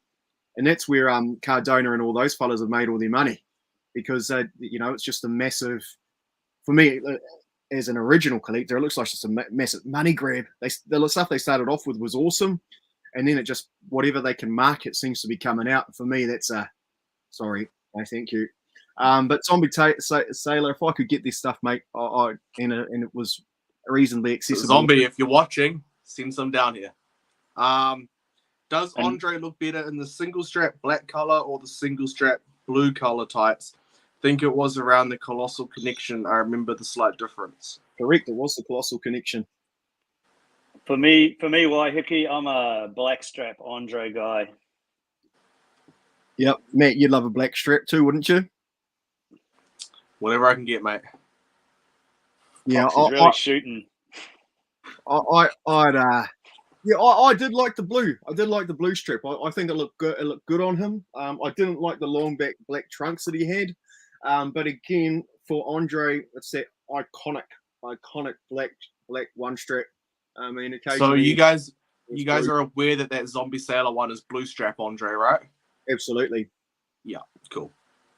With I think Andre very earlier on in his career, I think even in WWF, he actually, when he just used to wear trunks before he had the strap, he used to wear blue trunks and blue boots back then too. So I think that's kind of a bit of a homage to that a little bit. When he changed with the Colossal Connection with Haku. I do like his stuff before the WWF when he actually wore those yellow tights and the blue boots. You know, yeah, like Hogan. So Super 7 are doing that, Andre. There's a lot of different Andres out there, yeah. I think, I mean, most of them have done them justice. I think, was there a Super 7 one that wasn't that flash, though? There was one that got bought out that was very weird looking. Yeah, almost as weird as that Series 1 LJN Andre. The first one they bought out was. Oh, that was. Is that the Andre where he's going like that? Ouch. Yeah, with the hair, it looks like he's been a burn victim. Yeah. Alrighty. Against the burn victim. Let's keep carrying on so we can get out of here before it's tomorrow. Yeah, please. Big Boss Man. Ooh. Yeah, great fig. Cobb County, Georgia. Oh, great fig. Yep. I mean the fact that it came with the accessory, the baton, tops. He looks like something off like the head shrinkers. That's the only thing that struggled with this fig was that like his head wasn't in proportion to his body. He's got this massive body and a head shrink head. But that's the only thing I'd say that was disappointing about it. Paint job, even down to the details on the plastic for Big Boss Man that's written there. I just think it was magic. It was one of the figures that came out that I was like, I need that. I absolutely need that. So no, it's up there for me. Just the head.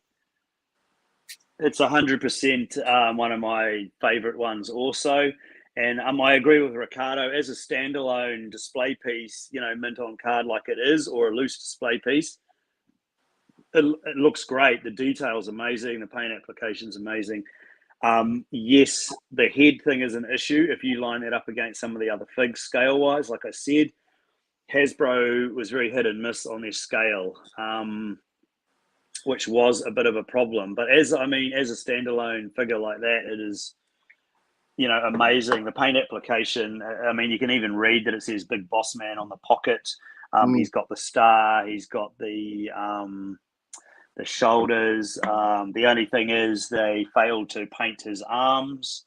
So I guess that was an added paint application on the insignia on his arms, on his top of his shirt, that they decided not to go with. But hey, I still love this figure. I don't think he's up there in the superstar range, but I would probably put him in that mid card, even though he is one of my favorites. A lot of his figures were sold out in stores, and the reason they were sold out was predominantly about the card. Brother Amos, can you just hold the card up to your camera? The one thing about this was we talk about aesthetics. Everything about that card matched. Like, it just popped off the shelf compared to all the others. And I've talked to a number of retro collectors about what was the thing that made them go for that figure first and foremost. So this figure was often the first taken off the shelf and into kids' hands. And he was bloody popular. You know, he didn't have any massive runs, but his whole gimmick was on point. But no, Yes. yeah, No, I agree. The aesthetics of Bossman on card is amazing. I mean, you can even see with the belt band across the shirt and everything is pretty much spot on to that picture, regardless of scale. I think maybe the scale compared to the other figures is probably the thing that's a little bit off. And I mean, don't get me wrong, I'm a massive Bossman fan. I mean, I've got a Star Toys Bossman. I've got a bunch of Bossmans. He's one of my favorite wrestlers from the WWF from back then. mid card. I'm going to put him in mid card, unfortunately. Yeah, just because he doesn't quite match up with the superstar tier on the top there. Yeah. Okay, and is he above Smash or below him? Above Smash. Above Smash. He's mid card coming into superstar. Love it. Yeah, agreed. Which is kind of where he sat at one point in the WWF too. Do we have any questions? Which Hasbro's received some hard time from Hasbro boss, Big Boss Man Nightstick? We did forget to mention the accessory, and Waiheke has kindly reminded me of that. And that's an amazing accessory, and I'm sure many figures got hard times from that nightstick. You bet they I'm did. pretty sure Hulk Hogan did. Oh yeah, that's your brain. All right. The last from Hasbro Series 1, the $1 Million Man, Alex Gumming, Ted DiBiase. Can I just mention something quickly, just about we're speaking of the Big Boss Man's nightstick. There is a second Boss Man figure in the next series. Sure. And the nightsticks are entirely different. Huh. So as a loose collector, you've got to be very careful as to which nightstick you have with which figure. Okay, here's a genuine question for someone that never watched very much of anything from that era. Were his actual nightsticks any different? I don't know. No, I could not. They Just appeared to be from the your same from your memory, just if you think, was there actually very much of a difference? I didn't notice. No, I didn't notice either. It wasn't as noticeable as Jake's snake bag.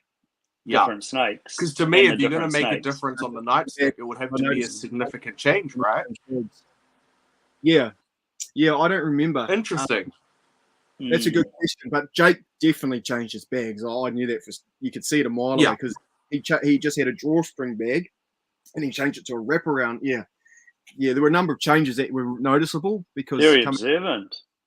Yeah, I think maybe it was just full of snake shit, and he just had to get rid of it. You know, it must have. I mean, that snake must have been in there for a while. I mean, does snakes shit? They must shit. Who knows? Well, if you don't shit, you die, right? That's how the saying goes. I've never seen snake shit, but I'm assuming. All right, there's probably a way to change the bag out, I guess. I mean, one of the greatest heels of all time for me during that era, and I loved him for being the heel that he was. This figure, again, iconic. The belt bought out. The belt was bought out with him because they had already planned, because of his popularity, to bring out the belt in the next series, which I think was series 2. Yeah, I don't know if that made the book, but that was one of the main reasons that he got given his $1 Million Man belt. I don't know where it's dropped down to. I throwing it and I can't find it, but hey, that happens. Everything about this fig was pretty awesome. Just one minor detail, okay, was the lack of the $sign on the back of his jacket. Because for me, that's quite an iconic thing with a lot of his. I never noticed that until you just mentioned it. Yeah, that was one thing for me that was like it's not on there. And more often than not, his lapels were done to stand out in a different color. He did have them in black occasionally, but you will find more often than not that he actually had a different color on there, predominantly white. I'm not actually sure when he wore the suit to the ring, though. I don't know. Yeah, so that's one thing that I don't know. That's an unforgivable omission, is not having the dollar sign on the back. Yeah. If you're mainly a mint on card collector, you never would have noticed that. No. But I have had loose DiBiase's myself, so I did know that. And I mean, if you seek the information, you would find it. But yeah, that's a massive omission and a very big mistake. As far Do as you I'm think that they concerned, made it with right? that intention in mind? Like, people are probably gonna have this mint on card. We don't need to have the back. The thing was with this figure, though, was that it was a one cast figure because nobody else wore the suit like that. The only time, Exactly. and they had the opportunity to do it. And LJN, if they learnt from anything with LJN, was to, if they're going to replicate exactly what he's wearing, close to what he's wearing, make sure that you get the one thing that stood out for him in the ring. Yeah, because as a kid playing with this, you know, when you saw him walk into the ring and he's doing, you know, his thing with his money, or he's with Virgil, or you always, when you turn around, you see that money sign. And for me, that was like no, the belt awesome, but the figure, yeah. Yeah, so from the outside looking in, I would have put that DiBiase up at Superstar just purely because of the title, just because, you know, it's the first kind of title in the line. And the figure itself looks amazing. But now that you've mentioned that, that's unforgivable. Yeah, it is. And they didn't correct that issue with the Series 2 either. No, Didn't they? It was pretty much the same. It's the same. Yeah, they didn't rectify the problem because heading into Series 2, they knew that they were going to do another $1 Million Man because of his popularity. And so it was just a basic carbon copy, different paint job, and they should have rectified it. But as we said earlier, with a lot of the figures, companies had to save money and sort themselves out. Look who finally decided to turn up. An hour and Ruben. 42 minutes late. Finally, he's come out. You guys reversed the ranking system. Warrior being aligned at the bottom in the rub figs category is you saying he's the top tier Hasbro, right?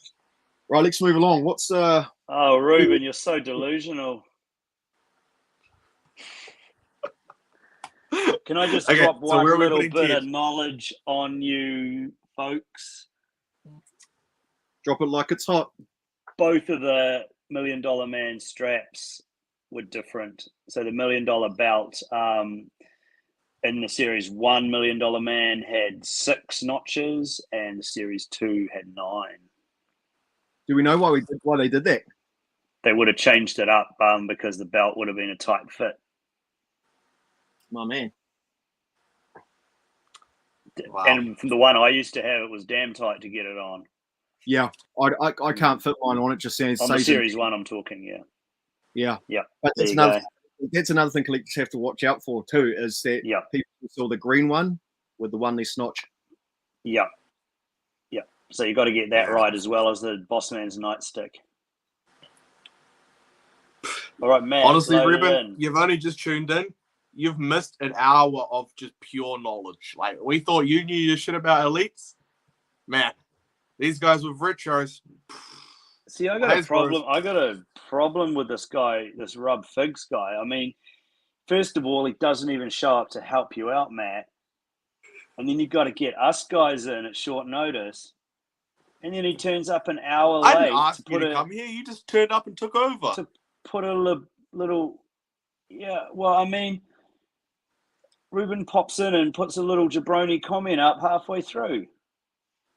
What kind of person does that? Oh, a dedicated person. Right, $1 Million Man. Where are you going to put him? I got to put him in. I got to put him in J-Brone. Yeah, he's down there. It was a horrendous oversight. He's not. He's probably in the ahead of Beefcake. Cool. Yeah. So he's somewhere between J-Brone and Jobber, and he's definitely not a rub. No, that's cool. Series 1 belt used to break for all the stretching. Yes, Carl, you did right. What was the retail price on LJNs and Hasbro's back in the day? I think $3.99. $3.99. US. Which is probably about equivalent to what Elites are today, right? With all the inflation. Oh, hang on, a little bit later. The series was $3.99 because I've got some old marketing sheets from the latest series, and it said RRP on the wrestling ring was on the figures was $3.99. Oh, here you go. What's the L? That's the LJN one though, right? This was the last series. This was the paper. This was the last advertisement they brought out for the LJNs. And so we're looking at wrong one. Give us Fox. So you got Grand Toys with when put these out. So we're looking at in America they're selling for $16.99 when Grand Fox, Toys. can you push that up to the screen? Yeah, you're talking about the Black Card series. The Black Card was $16.99. Oh, you're going to make a lot of people cry. Okay, mate. Including yourself. That's when you should have bought them, guys. Left them into a card. You could have made yourself $5,500. And the ring was only $15 American. What I remember paying here though was something like $9 to $12 New Zealand, and I mean that was a lot of money back in our day. That was a lot of money. I got the white shirt Hogan. I got the white shirt Hogan on Black Card at a place called Oaks Emporium in Browns Bay, which was like a clearance store, and I paid $5 for it. I told you guys my story about the white shirt LG and Hogan. What's that? I told you guys my story about the white shirt Hogan, right? Yeah, Why? you did. When did you have one? No, I didn't. I missed out. So real quick, just to let everyone else know that doesn't know the story. When I was younger, maybe 9, 10, 11, somewhere around there, we were going on a trip somewhere. I don't remember. This tells you how young I was. I have no memory. And we went to some op shop just to stretch our legs. We were like, oh, yeah, we'll go in here and have a look. Bro, on the wall, there was all these old school WWF posters, a signed Bushwhacker poster. And then up by the counter, there was a whole bunch of, as I know now, LJNs, including an absolutely mint, like it almost looked like it had just come off the package with the title for $10. Wow. And like I said, I was young, I was a kid, didn't know what the hell I was looking at. I picked it up, tried to move it, and I was like, oh, this is garbage. My dad offered to buy it for me. But that's the way it is, right? I mean, I paid $7 for this Rick Rude. I mean, they just, do I think they're worth the ridiculous money that we're paying for them or people paying for them? Absolutely not. It's just gone crazy. And in here in New Zealand, we were lucky we just got a shed load of the black cards. Series 4 was selling for Series 5, was selling for $11.99. Wow. So we must have been paying about $20 for them, but we paid like under $10 on clearance. And $20 was about 40, $50 nowadays. Wow. You did, right. All right. And does that bring us to the end of the That's the end of the Hasbros. So because we're at hour 30 already, should we quickly blitz through the retros? We will blitz through the retros. All right, it's a nice addition for you guys that we added the retros to this. So then hopefully we can put more down in the Rub Figs tier than our beloved Hasbros. Rub Figs, right? Like they kind of go hand in hand. Undertaker. I mean, they were just seeing what everything was going to be like when they did it. They got the press move like Andre. For me, the one thing that's crap about this is that it's nothing compared to the Hasbro ones. That was the worst thing about I'm going to go for Hasbro. Obviously, Hasbro Series 8 is a hell of a lot better Undertaker and probably the best one and better than the Mattel retro version. So I would probably put that Jabroni? Taker into Jabroni category if we're comparing these and putting these with the Hasbros. Yes. Yeah. Well, that's what we're going for, right? Like by the time we get to the year 2030 and we've gone through all the Hasbros and retros that have come out, we're hoping to kind of have a massive comparison of like, whoa, this is insane that this is here and that is there and all that stuff. And I've got a tidbit of information about the Undertaker retro. Go. Actually, I don't. Okay. Ultimate Warrior. Ultimate Warrior. I mean, these better Hasbros, I think. They could have done way better. They pretty much just took the hit. Yeah. I will say, I actually really like it. This is one that I've had in my hand twice now, and I actually really, really like it. They paid homage to the original figure. And improved it. No, they didn't. Not as much detail, because what's it missing on its ass? He looks at his ass, you weirdo. This is it. It's the detail. It's, for me, it's about the detail. Yeah. In the 90s, the devil is in the detail, man. I mean, man. Foxy's an ass man. He's got to have the logo. So we're putting both Ultimate Warriors down the bottom then, yeah? Yep, absolutely. Side by side. Yep. It's a cardinal sin. And where are you guys agreeing that the retro is worse than the Hasbro? Nah, it's slightly better because of the body sculpt. The retro's slightly better than the Hasbro. Yeah, the Hasbro jumper is dog shit. Yeah. Yeah. Okay. Absolutely. John Cena has to go up at Superstar, right? I won't lie. Put him up on the screen. I need to see this jabroni. Oh, yeah. Give me a second then. The iconic colors. Everything about this figure is on point, including the face. What's it missing? What's my one bugbear? The bloody belts. None of these came with belts. Could have had the spin of this. Just the elite belts fit perfectly on these.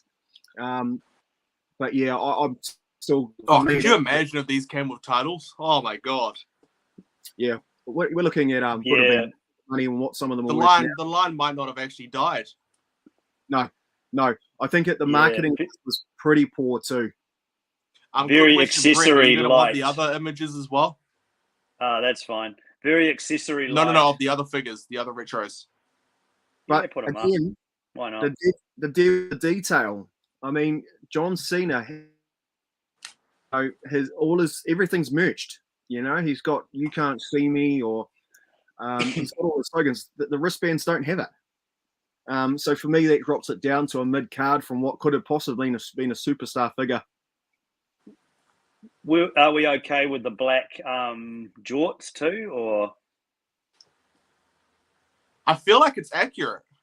Yeah, because for that attire, yeah, because he alternated so often between blue jeans, between the black jean shorts, the grey jean shorts, the blue jean shorts. He's trying to keep that thug look going about him. But yeah. I think Foxy's right about the wristbands though. They definitely needed the logos. Yeah, in terms of face sculpt, probably the closest. Out of this series one, the face sculpt spot on. Yeah. Okay, so we're putting Cena at mid card.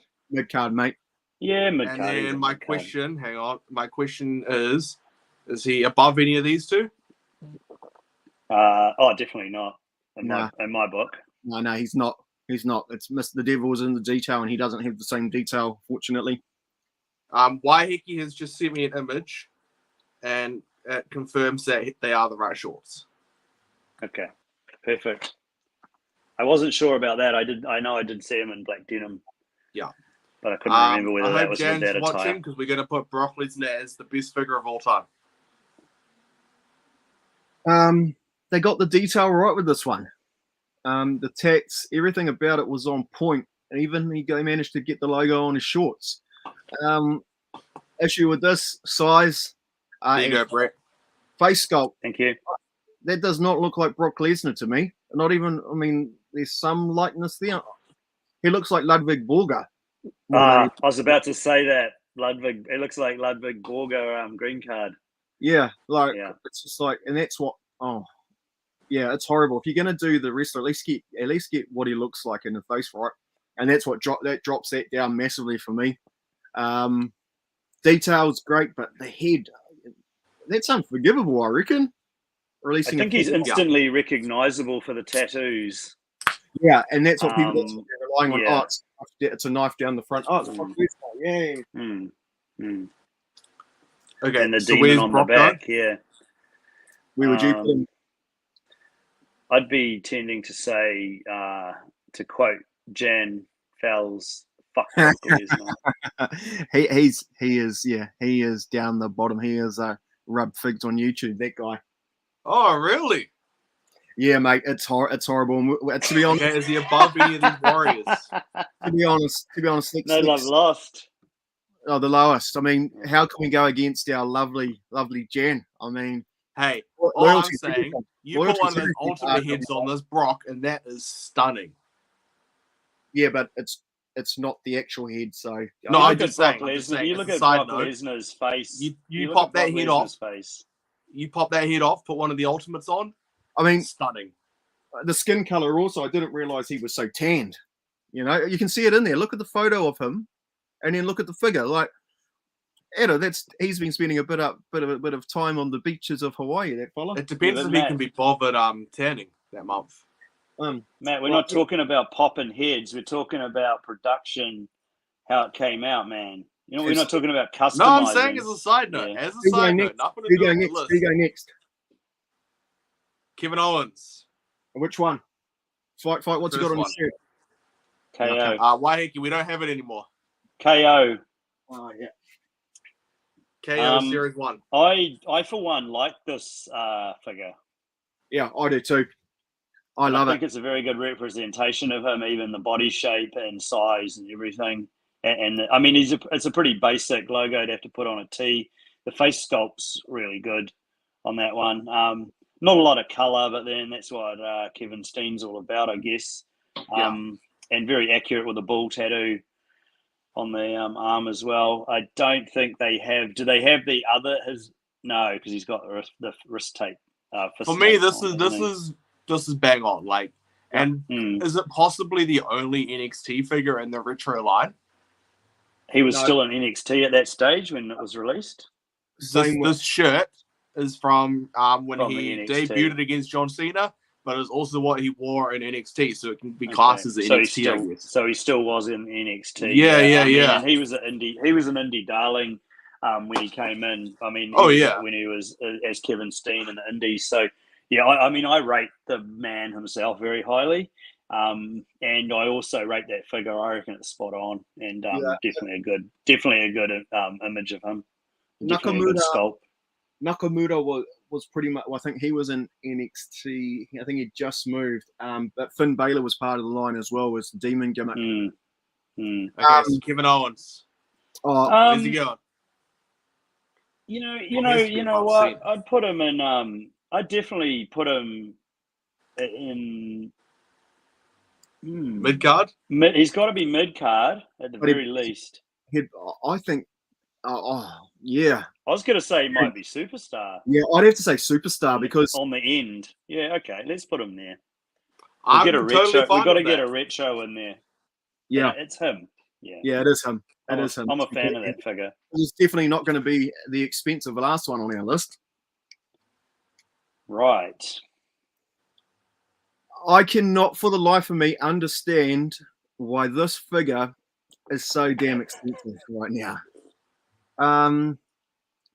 Because that face is not Roman. I mean, they're relying on the logo, the Roman Reigns logo on, just like they did for Brock. It's better than Brock, I'll give it that. But I don't know who they were going for. It looks familiar, but I don't think it's Roman Reigns. Well, I guess they're going for his. Yeah, but those eyes, man, he looks like an old man. If I'm being honest, like if they had his eyes looking more up, that sculpt would have worked. I think, like I said, they're going for that setup for the spear. I think Mattel 100% shit the bed on that face sculpt. It doesn't look like him. If you had a head there without the body and the tattoo on the arm, you'd be Magic. hard pressed to go, who the fuck is that? You know, I Yeah. would think Yeah, he looks like a mummified version of Roman Reigns, or you know, like the tattoo, the arm tattoo is very detailed and very, very good. Yeah, that's where all the budget went. His attire is good. The face sculpt. I mean, a lot of the times it comes down to the face sculpt. If the face sculpt is shit, then it's really not going to bode well for me as a figure. No. So he's definitely rubbing, eh? yeah, I'd have to. That's again a cardinal sin. It's down there. It's possibly better than some of those because of his attire. Who we got down there? Well, do you reckon he's better than Brock? You've got retro Warrior, Hasbro Warrior, Brock Lesnar. He's definitely better than Brock. Potentially Roman Reigns in that order.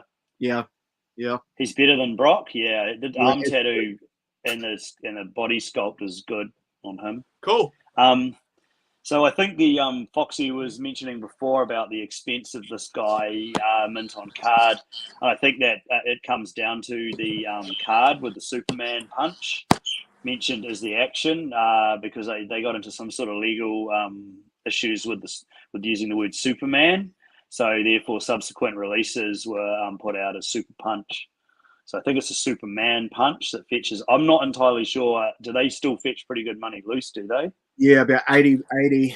$110 loose, which is crazy because they came in the first wave. Yet the last wave, I mean, I've got the Junkyard Dog who's worth mint on card, who's worth insane money as well. Yet he was last. It's just some on the line just cost heaps, like the Matt Hardy. Yeah. Earth for the Ric Flair, you're paying Earth for. Finn Balor's only just come down, but you were paying up to like $120 mint on card for him. And loose. Yeah. I bought a bulk lot off my man who was commenting on here a bit, Carl Pretend. I bought a bulk lot off him at one point, which I still have downstairs with a ring and a bunch of figures and stuff like that. So yeah, I got quite a few of these sitting there. So I didn't really understand that some of them were worth more than others, you know. So I think when I purchased those a fair while ago now, but thanks, Carl. You might have paid my mortgage off in 10 years. Guys. Right. Are we happy with this list? It's a start. So at Superstar, we have in order Macho Man, Andre the Giant, Hogan, Jake the Snake, Axe, and Kevin Owens. Mid-card, we have Big Boss Man, Smash, John Cena. At Jobber, we have Rick Rude and Akeem. Jabroni, we have Ted DiBiase, Brutus Beefcake, and Undertaker. And at Rubfigs on YouTube, we have Ultimate Warrior, Roman Reigns, and fuck Brock Lesnar. A lot of people will be surprised with some of those, but fuck Brock Lesnar. Absolutely. All right. So for anyone that wants to have just real quick, for anyone that wants to have a go at doing this themselves, I will share a link into the group either after the show or tomorrow. And you guys can fill this out yourself and share it with us in the group so we can all see how everyone's compares. I think that'd be quite fun. I'd be keen to see what all those clowns out there think. And they are clowns. Let's be honest. You got to be elite to be part of the RWO, mate. Watch the space. All right. So, I'd love to have you guys stick around for a bit of figure news. Are you guys up for that? No. All right. Well, bye then. You gonna stay? I can give you a hand if you want my expertise, darling. Thanks, babe. Appreciate it. So funny thing is, there's quite a bit of old school news in the last month. Like, it's almost like we told Mattel, "Hey, we have the Retro World Order coming on. Do all this old school news for us." It's nuts. All right. So normally we start off with the big boys, the WWE, the AEW stuff, but nah, let's start with the smaller companies this time. So Zombie Sailor Toys released their on-card official production piece of Sabu, and Dino Bravo. What are your thoughts on that, if anything? We've been waiting for Dino for a long time now, for a Dino figure to come out, and also a decent Sabu. So I mean, the Zombies chosen two pretty awesome figures there. The devil was in the detail. I mean, Brett said that a couple of times tonight. These are bang on point. And I got to take my hat off. I didn't think that in hand was going to look better than the prototypes, but he's done it. He's nailed it.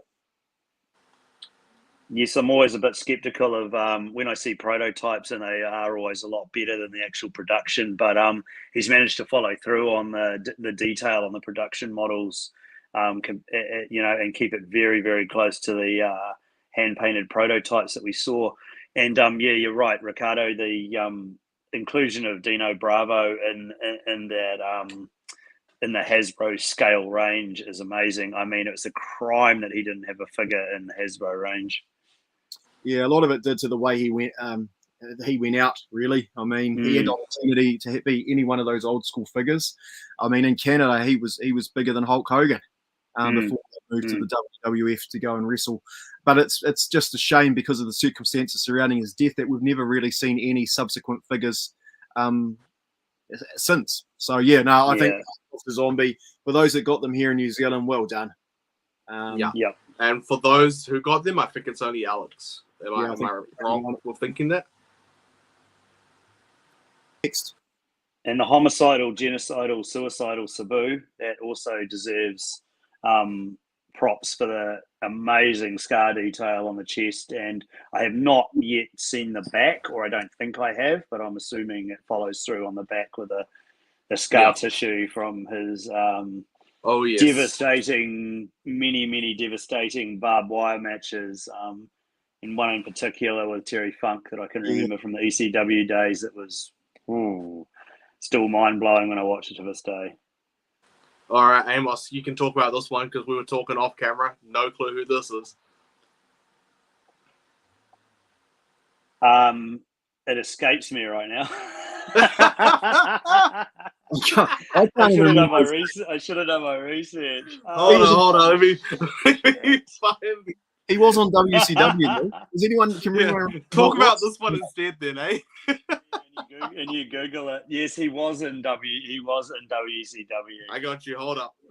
Yeah. Go, Ricardo. Yeah, I mean, whenever I see, I mean, he's doing good work at the moment. Got the right people on board. I'd want to see the prototypes beforehand because we know that the finished product is going to be better, or hopefully be better like the other figs. I guess I'm just reserving judgment until the actual figures come out. Do we need another Animal and Hawk? I don't know.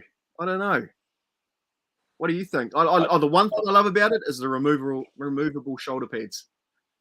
Yeah, I personally think that. Hold on, I think can you guys hear me? Yep. I can hear you.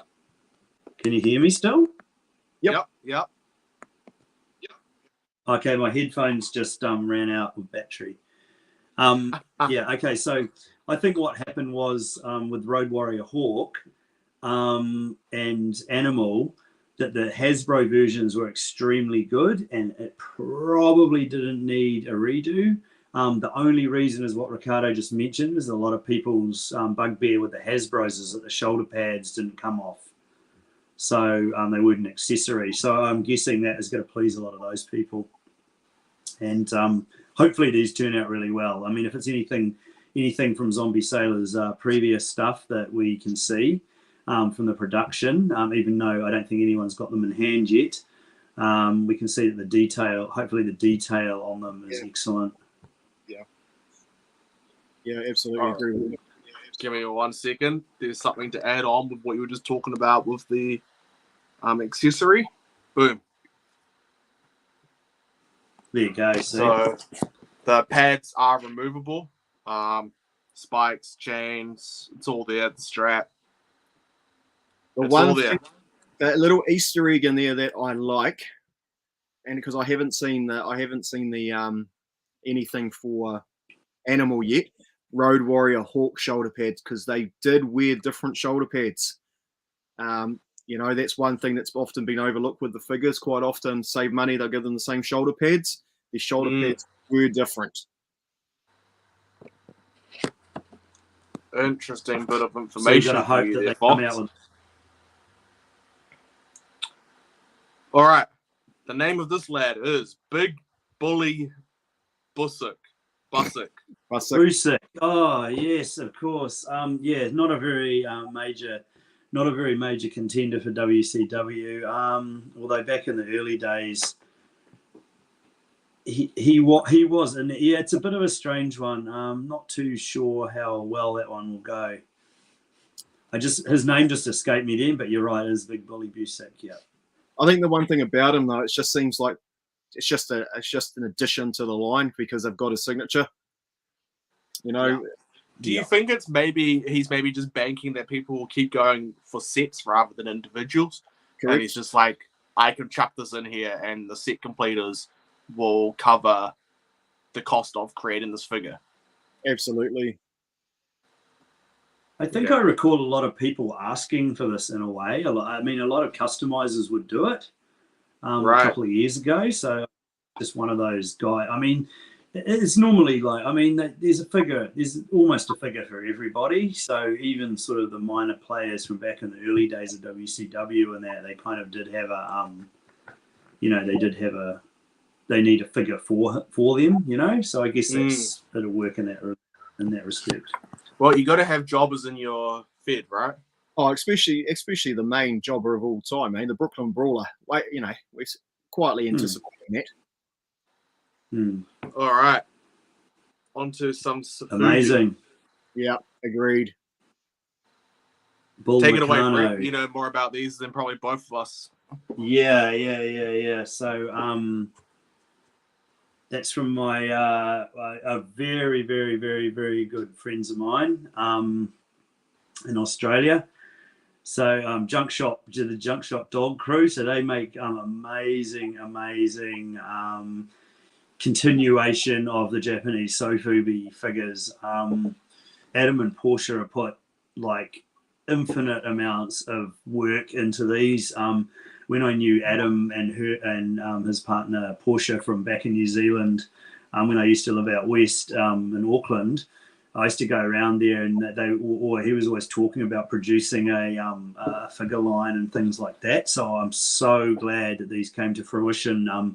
Initially with the Bruiser Brody figure, which he did a figure and a bunch of other merch, and also a variant of Brody. That was a massive coup for him, signing Bruiser Brody and getting Bruiser Brody's family's blessing to be able to create that figure for him. And subsequently getting Bull Nakano on board as well. And it looks like he's produced another amazing figure. And they're very, very true to the original Sofubi line that was released in the very early 80s in Japan, which, of course, was one of the original, even before LJN, versions of Hulk Hogan to be made into a figure. And comes at a really expensive price these days. Was it the Ichiban figure? What's that? Is it the one they did as Ichiban? With the black tights? Oh, absolutely, yeah. With the black, with the black and tights. that's Hogan's rookie figure, if I'm not mistaken, right? Correct. Yes, that was the very first Hogan figure made. Which is obviously why it's so sought after and so expensive. Before the WWF even got into making action figures. Right. So, so I think from what I can gather from Junk Shop Dog and from their Instagram things and the tweets and that, is that these are still in shipment from the manufacturers, and they have got a whole load for release all at once. He's got I think there's 3 or 4 coming in the first shipment. So you probably see Bull Nakano along with the other ones in the line, which hopefully Matt will put up the pictures for. If you've got them there. Yep. So there you go. So there's the next ones coming up in the line. And you've also got Jonah. You've also got the Dynamite Kid too coming through. Don't have images of that one. They were posted in the last month. That would have been shown on the last show, I think. Yeah. So he's got quite a few guys lined up though, which is really promising for the line. And amazingly, he's got Terry Funk, and Terry Funk does very little now. He's unfortunately not in very good physical shape. So it's excellent that he's got Terry Funk on board as well from his Japan days, where I know a lot of his work from before he hit into the WWF sort of during the Attitude Era as Chainsaw Charlie, and then again as Terry Funk, but which some of you younger guys might know him from. But he has a massive body of work in Japan, which is why he deserves a figure in this Japanese line. All right. Moving on from there, we're going into our good mates, especially of Ricardo, Chella. Yeah. That's all I have to say about that. No, I think it's good to see old Billington get a figure. The Dynamite Kid is such an iconic wrestler who's been looked over by. Just trying to remember when I think the last figure I actually remember of him was actually the LJN, and it doesn't even look like him. So we've been waiting for a Dynamite Kid figure for. Oh no, did he have a Jax figure? I don't maybe. Know. Possibly. So anyway, I mean, this figure is awesome. We do think he looks a lot like. Well, he had an LJN. Yeah, Brett reckons he looks like his new favorite New Zealand wrestler. Yeah, I'd have to agree. Go on, Brett, spill the beans. You finally made it to an IPW show again.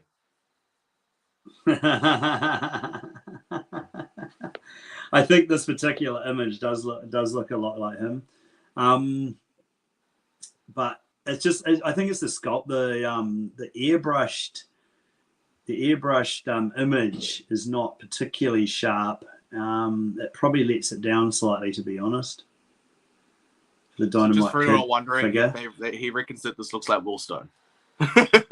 Oh, sorry. I thought I'd mentioned that already. Sorry, I'm up to my third beer now. We know your memory's like, mate. It's fine. Hey, Willstone, you've got a figure, mate. I think we can turn Matt can turn this into a Willstone custom pretty We easy. just need to have Willstone wear this gear, and then you've literally got a Willstone figure coming out. For me, it looks a little bit like magnified sculpt. If you look at how we ranked the figures tonight, ones with rubbish head sculpt went straight to the bottom of the pile. I don't know whether they've nailed this. Haven't nailed them like Zombie have. That's the massive difference between Chella and Zombie, is that Zombie seems to be getting the detail right, but with a designer of the original series on board, I mean, you're going to have success, aren't you? That's how I feel about this figure anyway. Cool. All right. Comments. Let's have a quick look at some comments. The price of that Roman went up after he left with leukemia. Oh, that's a good point, Pucky. Yeah, that may have been the case. That does certain things like that in the wrestling industry do drive the it's so sad. Bigger industry at the same time. Yeah, 100%. I agree with that. Waiheke was also trying to remember that guy's name that I've already forgotten. Oh, yeah. Adam's done an awesome job with the Safubi. Agreed. Pucky also showing praise to the Safubi. He's a fan. Bulldogs and Jonah also coming out. Yep. And Waiheke says needs to slim him down for Will Stone and put him in his Kobe Lakers colors. I reckon this is a pretty fair representation of Will. Gosh, come on, Waiheke. I'm telling Will now. Yeah, someone record this clip and send it to Will. All right, what's our next one, mate? So continuing with Chella. Will Stone on the face. Oh my goodness. This is one figure that I just get buzzy about. Onita is just one of, because I'm big on the Japanese old school wrestlers. For me, I'm just worried that they're not going to get the detail right for him around the face. Like I'm holding out hope that this figure is going to look mean. I could be pressed to buy a Chella figure if they can get this right. Well, there you go, Chella. The challenge has been set out for you. There's a variant of the Onita? If there is, there wasn't on the Instagram. Is that right, Fox? Is there should be is there a variant of the Onita in the leather, or? I haven't seen anything or heard anything. I only know of that one. Okay. I was just wondering if they would have maybe perhaps gone down that road as well. For All right. There's But, an I mean, Stella tends to release something and then release a variant, then release a variant. Like there's about 4 Nick Aldis variants, and I mean Nick Aldis was probably the most appalling head sculpt they ever did. Although it is one of Well, their it was the first figures. figure they ever did, right? Like, I don't see the logic in doing that many variants on your first figure. I didn't think Switchblade was that great either. And in the UK exclusive Meanie that they brought out. See, the difference between the Aldis, though, and the Jay White Switchblade, in my opinion, is the Aldis didn't look like him. Or didn't... Okay, the paint app didn't make it look so much like him. The sculpt looks like him. The paint app, not so much. And the head was tiny.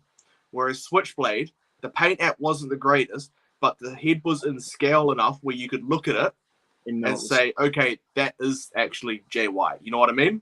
Yeah. I feel with some of the Jay White's better than the Aldis. Unfortunately, with how the market is, Zombie Taylor is just kicking Chella's ass at the moment. And yep, I mean, look, you got one based in the UK, one based in the United States. Most of these wrestlers are based in the United States. I don't know. There's just a lot of different dynamics that you're working with, and not every factory in China is equal. No, not at all. It is awesome what Chella are doing, and I think they're improving as they go. It seems to be each subsequent product is looking better and better. But yeah, definitely the Meanie one in the 2-pack is a better interpretation of the blue Meanie. But the Nick Aldis one, they kind of got a little bit lost along the way in that. So when they did this Blue World Order one, and this is the new lot that's coming out, because the original Meanie isn't the same. I'm pretty certain, because the Meanie. No, it's definitely a new one. Yeah. Podcast with, these aren't too bad. You know, I'm just not sure on the sculpts. I reckon these look amazing. I think these are the best Chellas that they've ever did. Personally. I'd have to agree with that. I'm hoping that Onita comes out better. Well, the thing is, and they say it, I feel like Alex right now, they say it a lot on the major pod. Each figure that's come out from Chella has been a big improvement. So as long as they keep going on that upwards trajectory, people will support them. I tell you what, their point of difference could be is if they keep running like in future years and whatnot. Yeah, if they do have that point of difference from Zombie Sailor, if they do keep not as an authentic, detail, bit more cartoony, less make every vein stick out, and because I think the retros aren't as cartoony as what the Hasbros were, you know. So there could be their point of difference. We might be looking at it. Oh, I'm looking at it now, going compared to Zombie Taylor because the detail. But these could be 20 years time, looking back, thinking, wow, you know. Yeah. Hey, Foxy, done pretty well. What's the elite you've been looking for a lot lately? What, Chris Benoit? Nah, the elite you've been looking for. Oh, mate, which one? I've been looking for heaps of old school wrestlers. Oh yeah, but I only want him because I want the next fella. Yeah, this one. Yeah. I mean, they've got the ability. I mean, that they've got these two, and they've got Onita. I think they've got an opportunity if they're going to smash it out of the park. It's with these signings. Wait, you said smash? They're literally going to smash it out of the park. They have a lot. They have a lot to live up to get anywhere near when some of these new companies are producing these figures of an old school beloved classic like the Hasbro Axe and Smash, and they're going to need to do something very special. And the same, like I said, with the LOD, they're going to have to do something very special with it to make that point of difference. Whether it's the detail, whether it's the accessories come off. I mean, Hasbro did the mask off the Axe and Smash in the Series 2 tag pack. Axe and Smash with Crush and Smash. So if they do something like that, so this entrance gear obviously is removable. Also on the Barbarian and the Warlord, then that will be awesome. But we do have a latter version of the Warlord to contend with, I guess, from the Hasbro range, which wasn't his best attire in my opinion. That's when he started to get a little bit pantomime-ish, I guess. But, yeah, Sure. Yeah, and that was good about the latest retro. That's or the the WWF figure as part of that Elite 80. What was it, 89, 87? I can't remember. 88, whatever they're up to. Was that they brought out the old school attire? That's why I need another Warlord so I can put a Barbarian head on it. Anyway, Yeah. I digress. All right, Gangrel, that's up for pre-order now, I believe. So if you're wanting that, go ahead. There's the details. Wrestling exclusive figure collections exclusive. Go grab it. We'll start to blast through these a little bit. If there's anything you guys want to particularly stop and talk about, yell out. But we'll start to just try and move through them a bit quicker. Otherwise, we're going to be here, like I said, until tomorrow. Sabu, this is a mix between an Ultimate and an Elite kind of style. The reason it goes more into Ultimate style is because of the butterfly joints, which I think, they can be seen a little bit better here. Personally, if this has the same range of motion as the current Ultimate Edition figures, then these are going to be better than the WWE Elites, WWE Ultimate Editions, in my opinion, because you don't have the weird-looking chest. So if Chala can make this work where it has the same range of motion, chef's kiss. Amazing. But the figure itself, insane. Yeah. Like Chala have got it right. Chala have got it right with us. It's just I want to see what that final product looks like. Yeah. They've done a great job. It's definitely down to what the final product looks like. I mean, if they're doing a Mattel Elite scale, they're competing with the quality that Mattel managed to pull off with their Elites. So fully, it's a big and that's why I'm saying too. if they manage to get that same range of motion with the butterflies without having that ugly looking bit right here, they're onto a winner.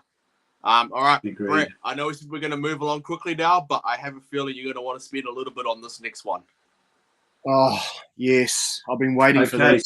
This is an interesting new addition. I think the release photos and head sculpts came out a week or so ago, and that was one of the first times I've heard of this. So Greg Gagne, who is Vern Gagne's son, who was also a wrestler in the AWA back in the day, when Remco got the license to make action figures for the AWA, which was,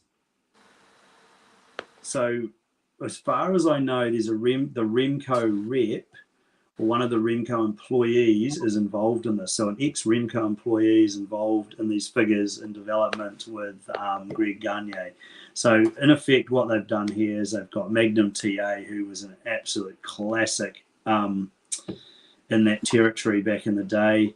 Stan the Lariat Hansen, who was very well known in Japan, probably one of the biggest American wrestlers in the 80s in Japan, for his brutal smash mouth style of wrestling, and also where JBL copied his clothesline from Hell from Stan Hansen's Lariat.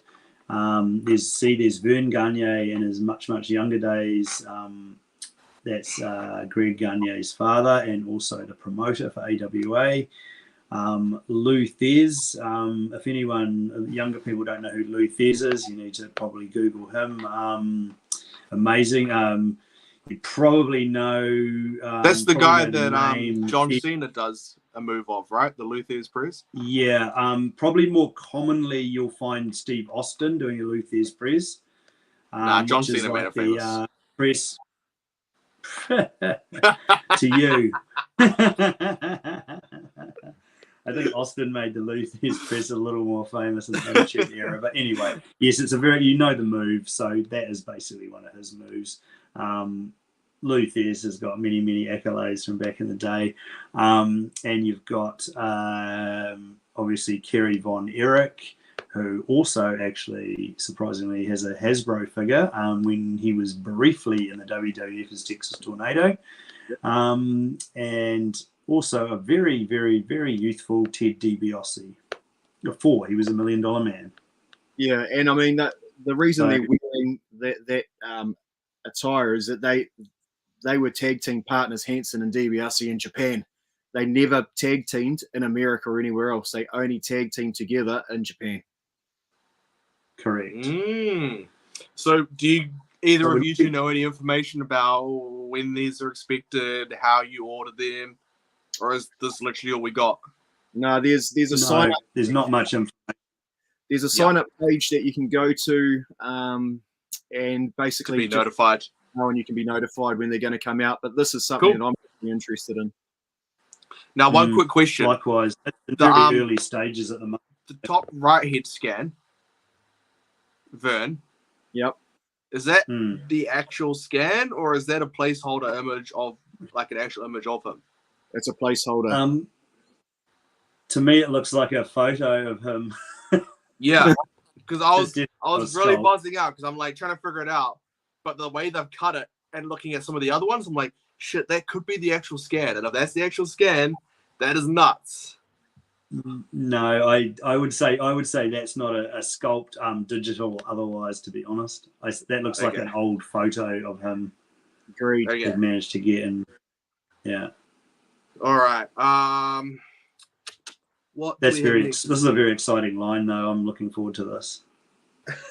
And All right. I think I noted when I commented on just to go back to that. Sorry, quickly. When No, I you're good. commented on the group page, I think if they follow in some way the Renko packaging for that, and with the graphics and stuff, I think that'll really make that line. Yeah, well, I'm pop. That'll be sure very, very pop. hopefully you'll keep everyone in the group up to date with what's happening with this line. Definitely keep an eye on it. All right, moving on. Micro Brawlers, anyone that's into the Micro Brawlers, Adam Cole has been up for pre-order. As it says there, it ends on March the 2nd, which would be March 3rd for us. So don't muck around if you're wanting that. Bret Hart has gone up as well for Micro Brawler fans. Ends March the 4th. 50, there'll be 50 randomly selected chase variants as well.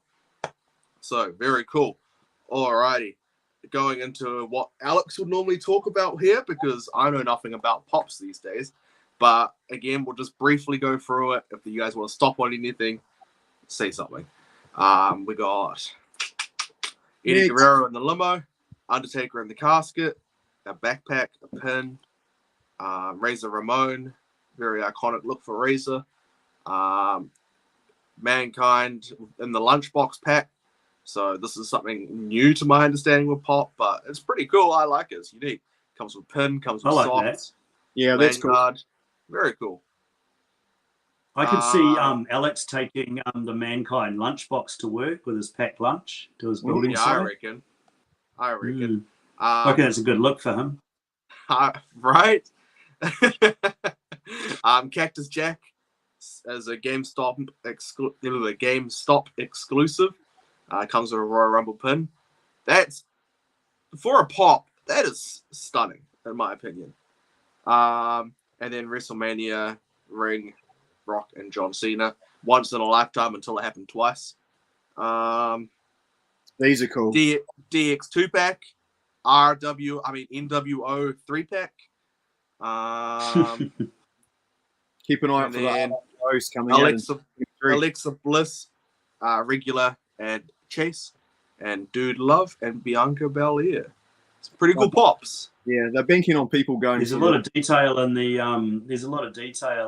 those ones that last like Yeah. showed. And the one thing I again, think, I'll be Alex. Alexa. I'll refer to the major pod. They buried the shit out of the elites, Dude Love, because of the tie dye. As soon as they saw this image of Dude Love, they were like, with the correct tie dye. So they've obviously done something right here, Pop. No, they got it right, and the Alexa looks amazing on that as well. Oh, She always talk looks about amazing. toyetic. Justin Terry, I need that Stan Hansen, but won't bother with the DiBiase tag team partner. I can see his point of view on that.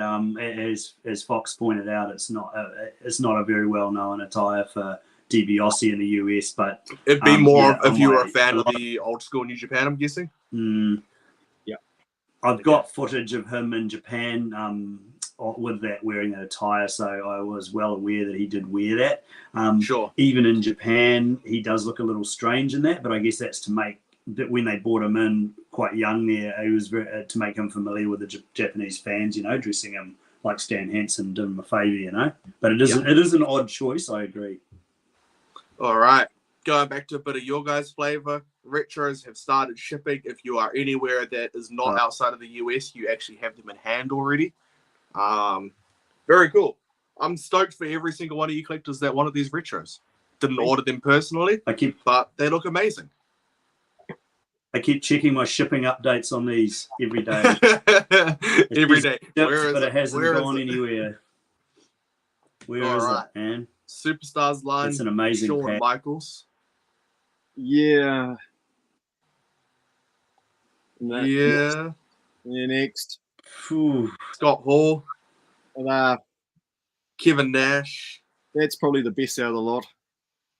Oh, that's not another one. Never mind. Is there another one? Oh, here we go. Hard for me to Ultimate Warrior. Yeah. It's hard for me to These like are them. weird anomalies. They are. These I are mean, very strange. I've said earlier that they're just the straight swaps with all the Masters of the WWE Universe that people are customizing. They sort of regular customizers wearing, they're making a buck. That's just so hard to come by.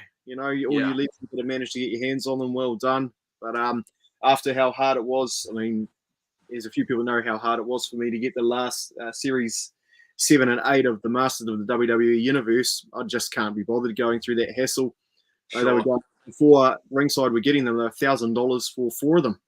It's insane. $1,000 for 4 figures that have just been.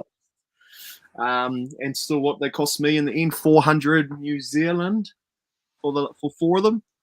Insane. But that's why we are the Retro World Order. All right.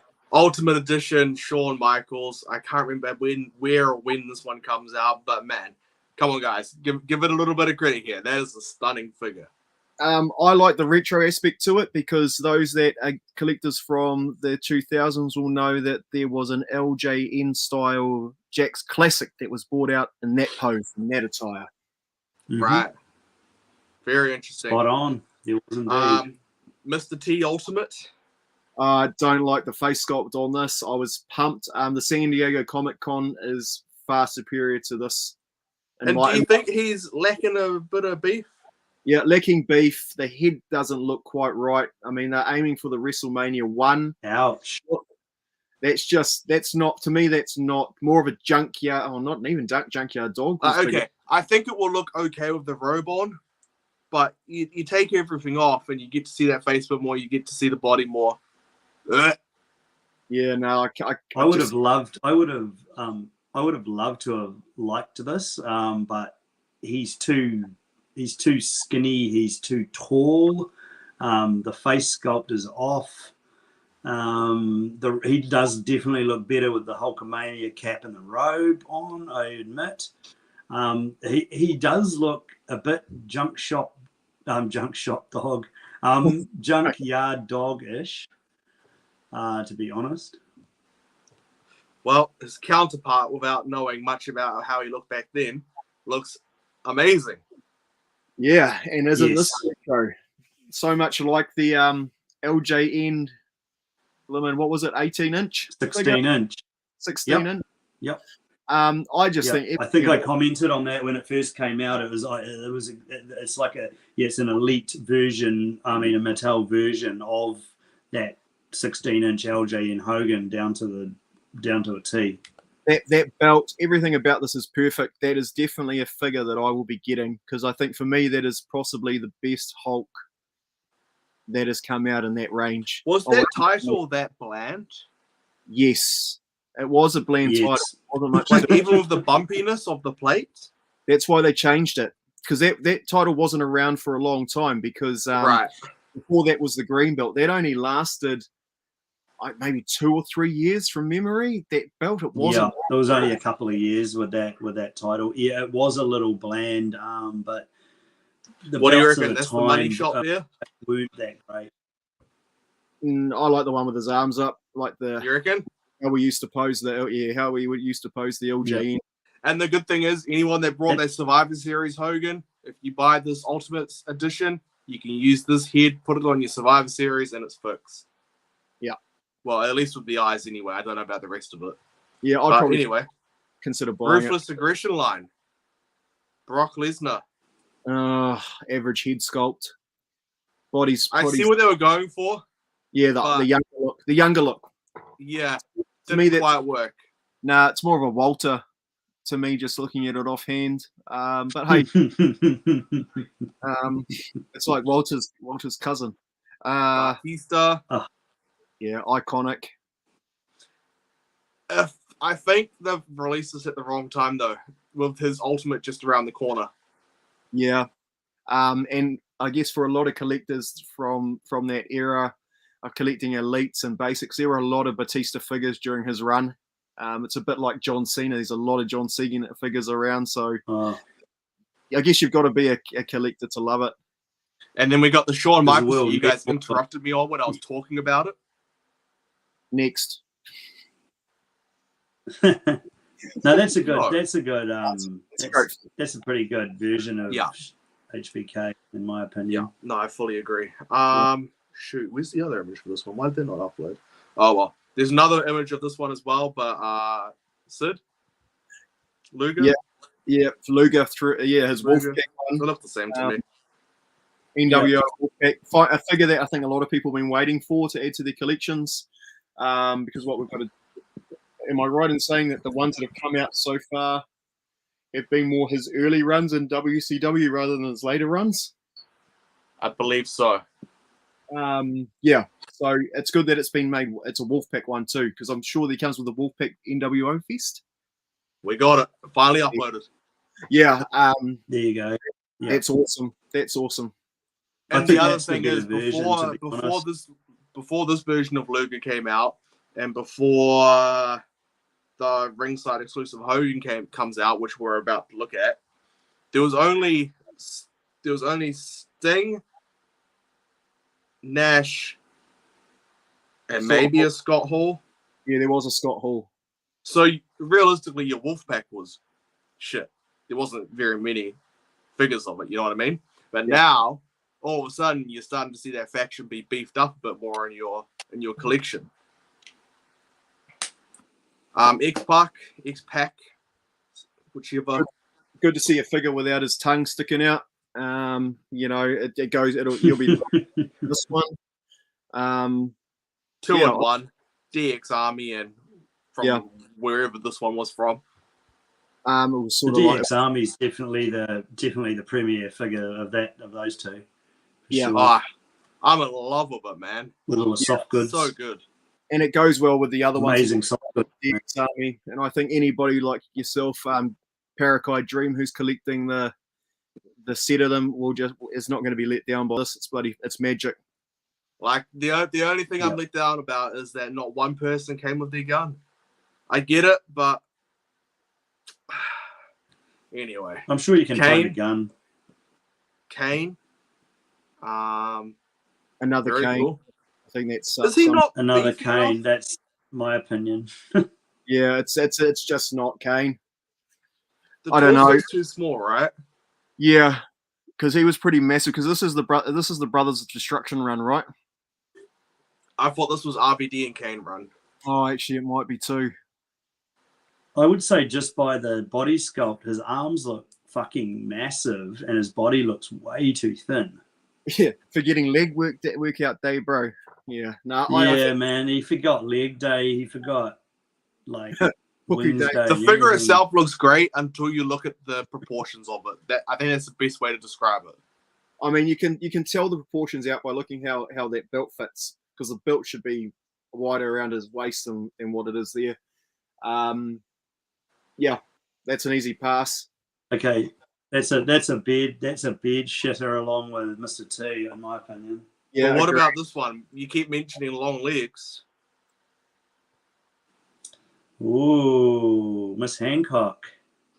Or Stacy Keebler, whichever you prefer. AKA Stacy Keebler. Yeah, always been a fan. Always will be. Yeah, good figure. The longest legs in the business. That's I find this very amazing that they released Miss Hancock, to be honest. I was very surprised when I saw this. But it's an excellent, I love it. Excellent. Well, I guess it's because it's a 2-on-1, right? And it's packaged as Stacy Keibler. Yeah. No, I think it's great to see a fig. Cool. All right. Ringside exclusive, Hulk Hogan from the Wolfpack. Yeah, good to see another Wolfpack out. It goes with all the Wolfpacks, but just another Hogan. How many Hogan? You know, they're doing Hogan. And the thing is, everyone's been marveling over it, but there's two major issues. The knee pads are meant to be black. Correct. And they've used the same torso that they used for the Elite 91 Hogan, which everyone shat on. And I don't know, but are the boots correct, accurate? Yeah, it's just the knee pads that aren't.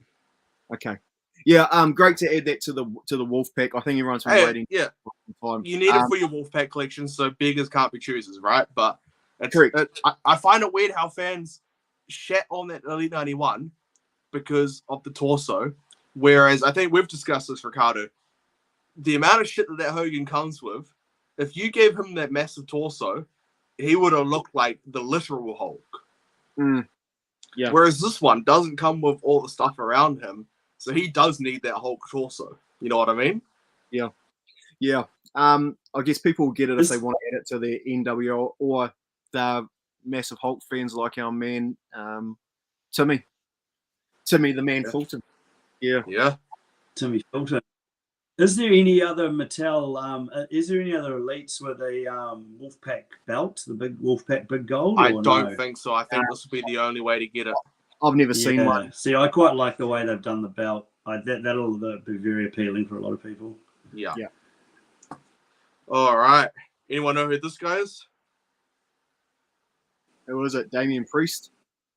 Who was it? Yeah. Yeah, no, nobody knows who this guy is. It's Mace from Retribution. Remember that faction that was meant to be the best thing in the WWE and then it did nothing? Oh, I thought it was Damian Priest.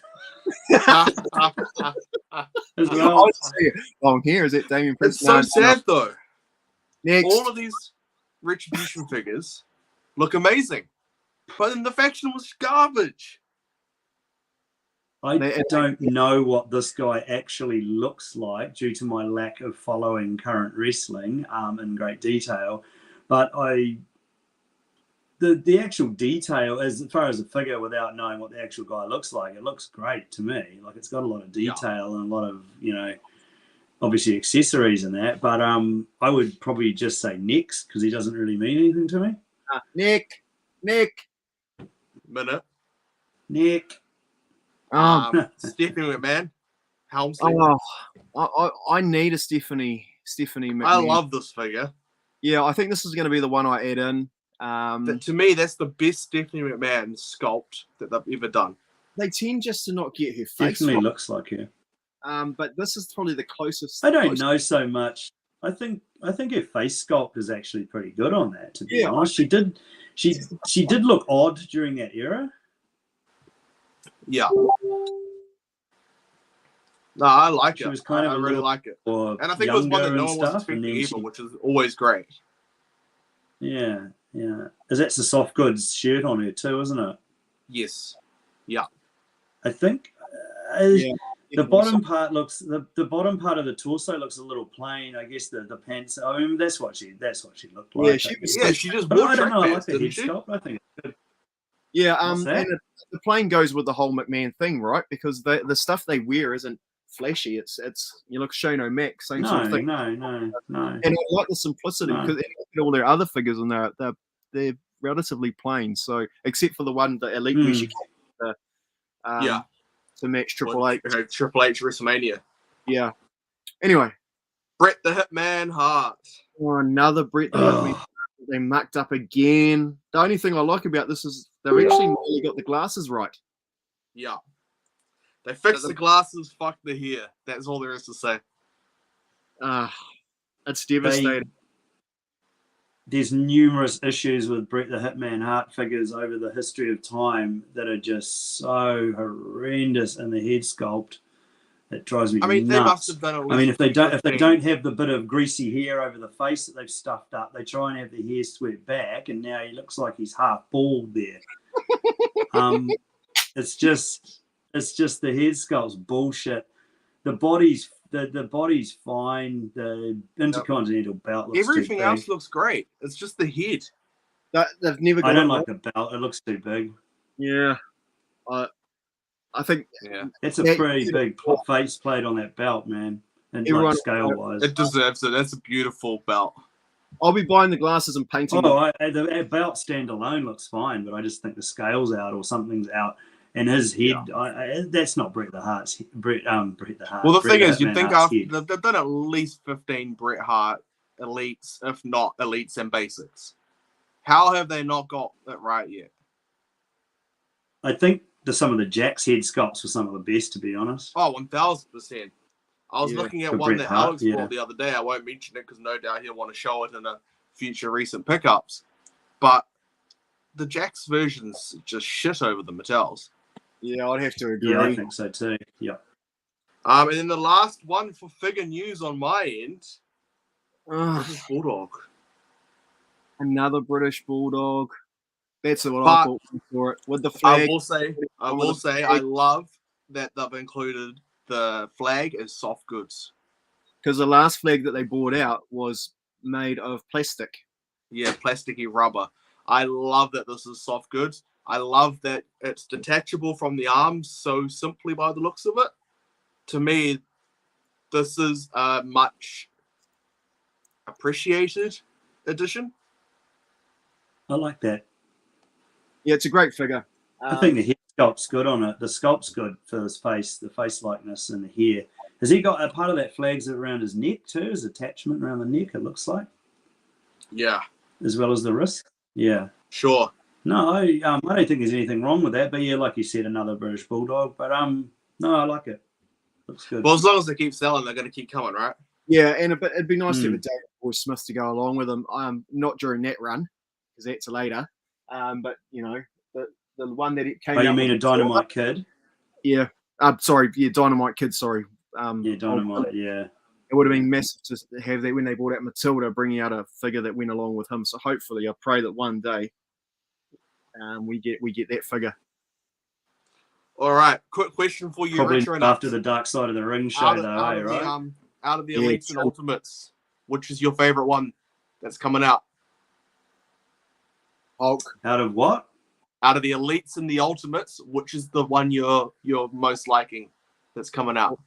I think the early '80s Hulk Yeah, matches the with Ultimate the Hulk. LJN 16-inch, and possibly the Miss Hancock / Stacy Keebler. To be honest, I think that's a nice addition to. Love it.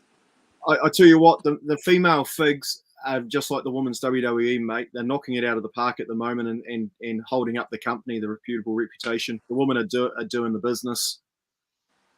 Love it. All right. Just to finish us off, quick recent pickups. Don't know if you guys have anything you want to showcase. Funny enough, mine's all old school stuff. Ultimate Hogan. Very cool. I love it. Very nice. Definitely a great Hogan. Ultimate Warrior. Haven't taken it out of Nicholas's homage to Sammy Guevara. Just for Nicholas. double titles. And then something which I wasn't expecting to turn up because Alex has told me that they were shipping them in 2 different shipments, which didn't make any sense. But we had the Bushwhackers. They turned up. Yeah, they're very cool. And, like, I'm not a huge micro brawler guy, but these are bloody awesome. And I'm not just saying that because they're Bushwhackers. These are real good. Those are my favourites out of your new finds there, Matt. Those Bushwhackers, micro brawlers. Do you guys have any recent pickups you want to share? No, thank you.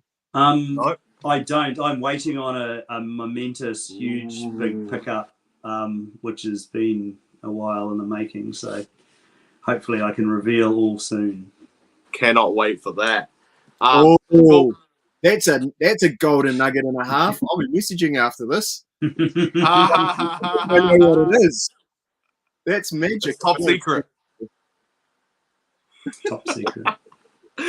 And even between I know we RW mentioned on the last show that this would be given away on this show, but we are 2.5 hours in. I'll do this in a separate video, probably tomorrow Jeez, when I that's wake a up. long session. All right. So Elite 91, Hulk Hogan will be given away to one of you guys in the group that has read the pin post tomorrow. All right. I'm not keeping this for myself. I don't want it. Can I enter? Can I enter? I think you already entered. You've read the pin post. You're already in. Oh, You're already in. sweet. Oh, And good. if I you're can't not, you'll remember just what hack I my do. list and put yourself in anyway. Too sweet. Too sweet. Well, Can I put a quick plug in, Matt, just before the end of the show? go. Do you want big Well, I'm screen? asking, but I'm going to do it anyway. Do you want the big screen? I would just like to give a shout out to the indispensable reference material that has helped us with our retro show tonight, which is the Has book by Grenville Nash. So Which I'm Alex sure has Matt also or plugged on the myself show put a before. link for that if you don't already know about it or don't already have it. That's an indispensable reference book for Hasbro collectors. And also, I know we've discussed LJNs a tiny bit in conjunction with the Hasbros, and there's also an excellent reference material for the LJNs written by my man Brutus Valentine. You can find both of those online. We can put links up for that. So if anybody wants to get those, they're amazing. They really are. They're well worth having. Very good quality, very well written, and excellent reference stuff. If you want to learn about it. All right. Well, I wasn't expecting to have you two here tonight, but I think I appreciate the takeover. I think. Maybe. No. Where the I should've- fuck is Alex? I don't know. Alex has missed so many This guy, shows now. Is he even a part of Figure Frenzy? Do I have to update the logo? Ruben? This guy Ruben. I don't know about these guys. Matt, they need to go. Yeah, gone. Gone burgers, Matt. Well, maybe the Retro World Order is a RWO fixture of the show. The bronies out. I don't know. But thanks for tuning in, everyone. This has been Figure Frenzy episode 18, ranking Series 1 Hasbros and Retros, alongside the Retro World Order, Amoski and Foxy. And we will see you guys next month for whatever we decide to do. We haven't decided yet. I don't know if Ruben's going to be there. Alex most likely isn't going to be there. I don't know. Maybe the Retro World Order will run the show. But we'll see you guys next time. You.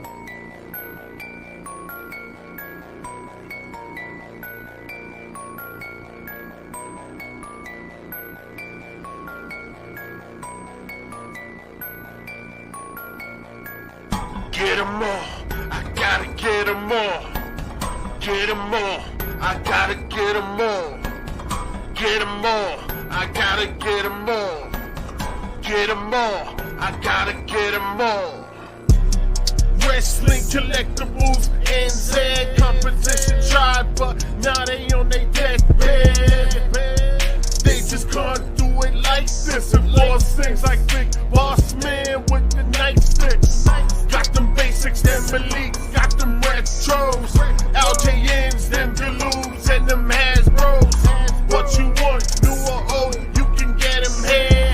Common finds or obscure stuff that's really rare. I gotta get all of the figures I grew up with. Back when Taker put Yoko in the casket. Need all my favorites, mint on card. Our community, make sure that it isn't hard. Catch us at our locals, scoping what they got. I gotta scoop the latest figs before they get too hot. So I'ma watch my biggest stacks get taller. That ain't a prediction, that's a spoiler.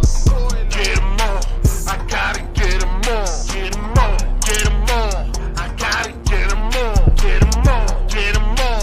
I gotta get 'em all. And once I got 'em all, then I gotta get some more. Get some more, get 'em all. I gotta get 'em all. Get 'em all, get 'em all. I gotta get 'em all. Get 'em all, get 'em all. I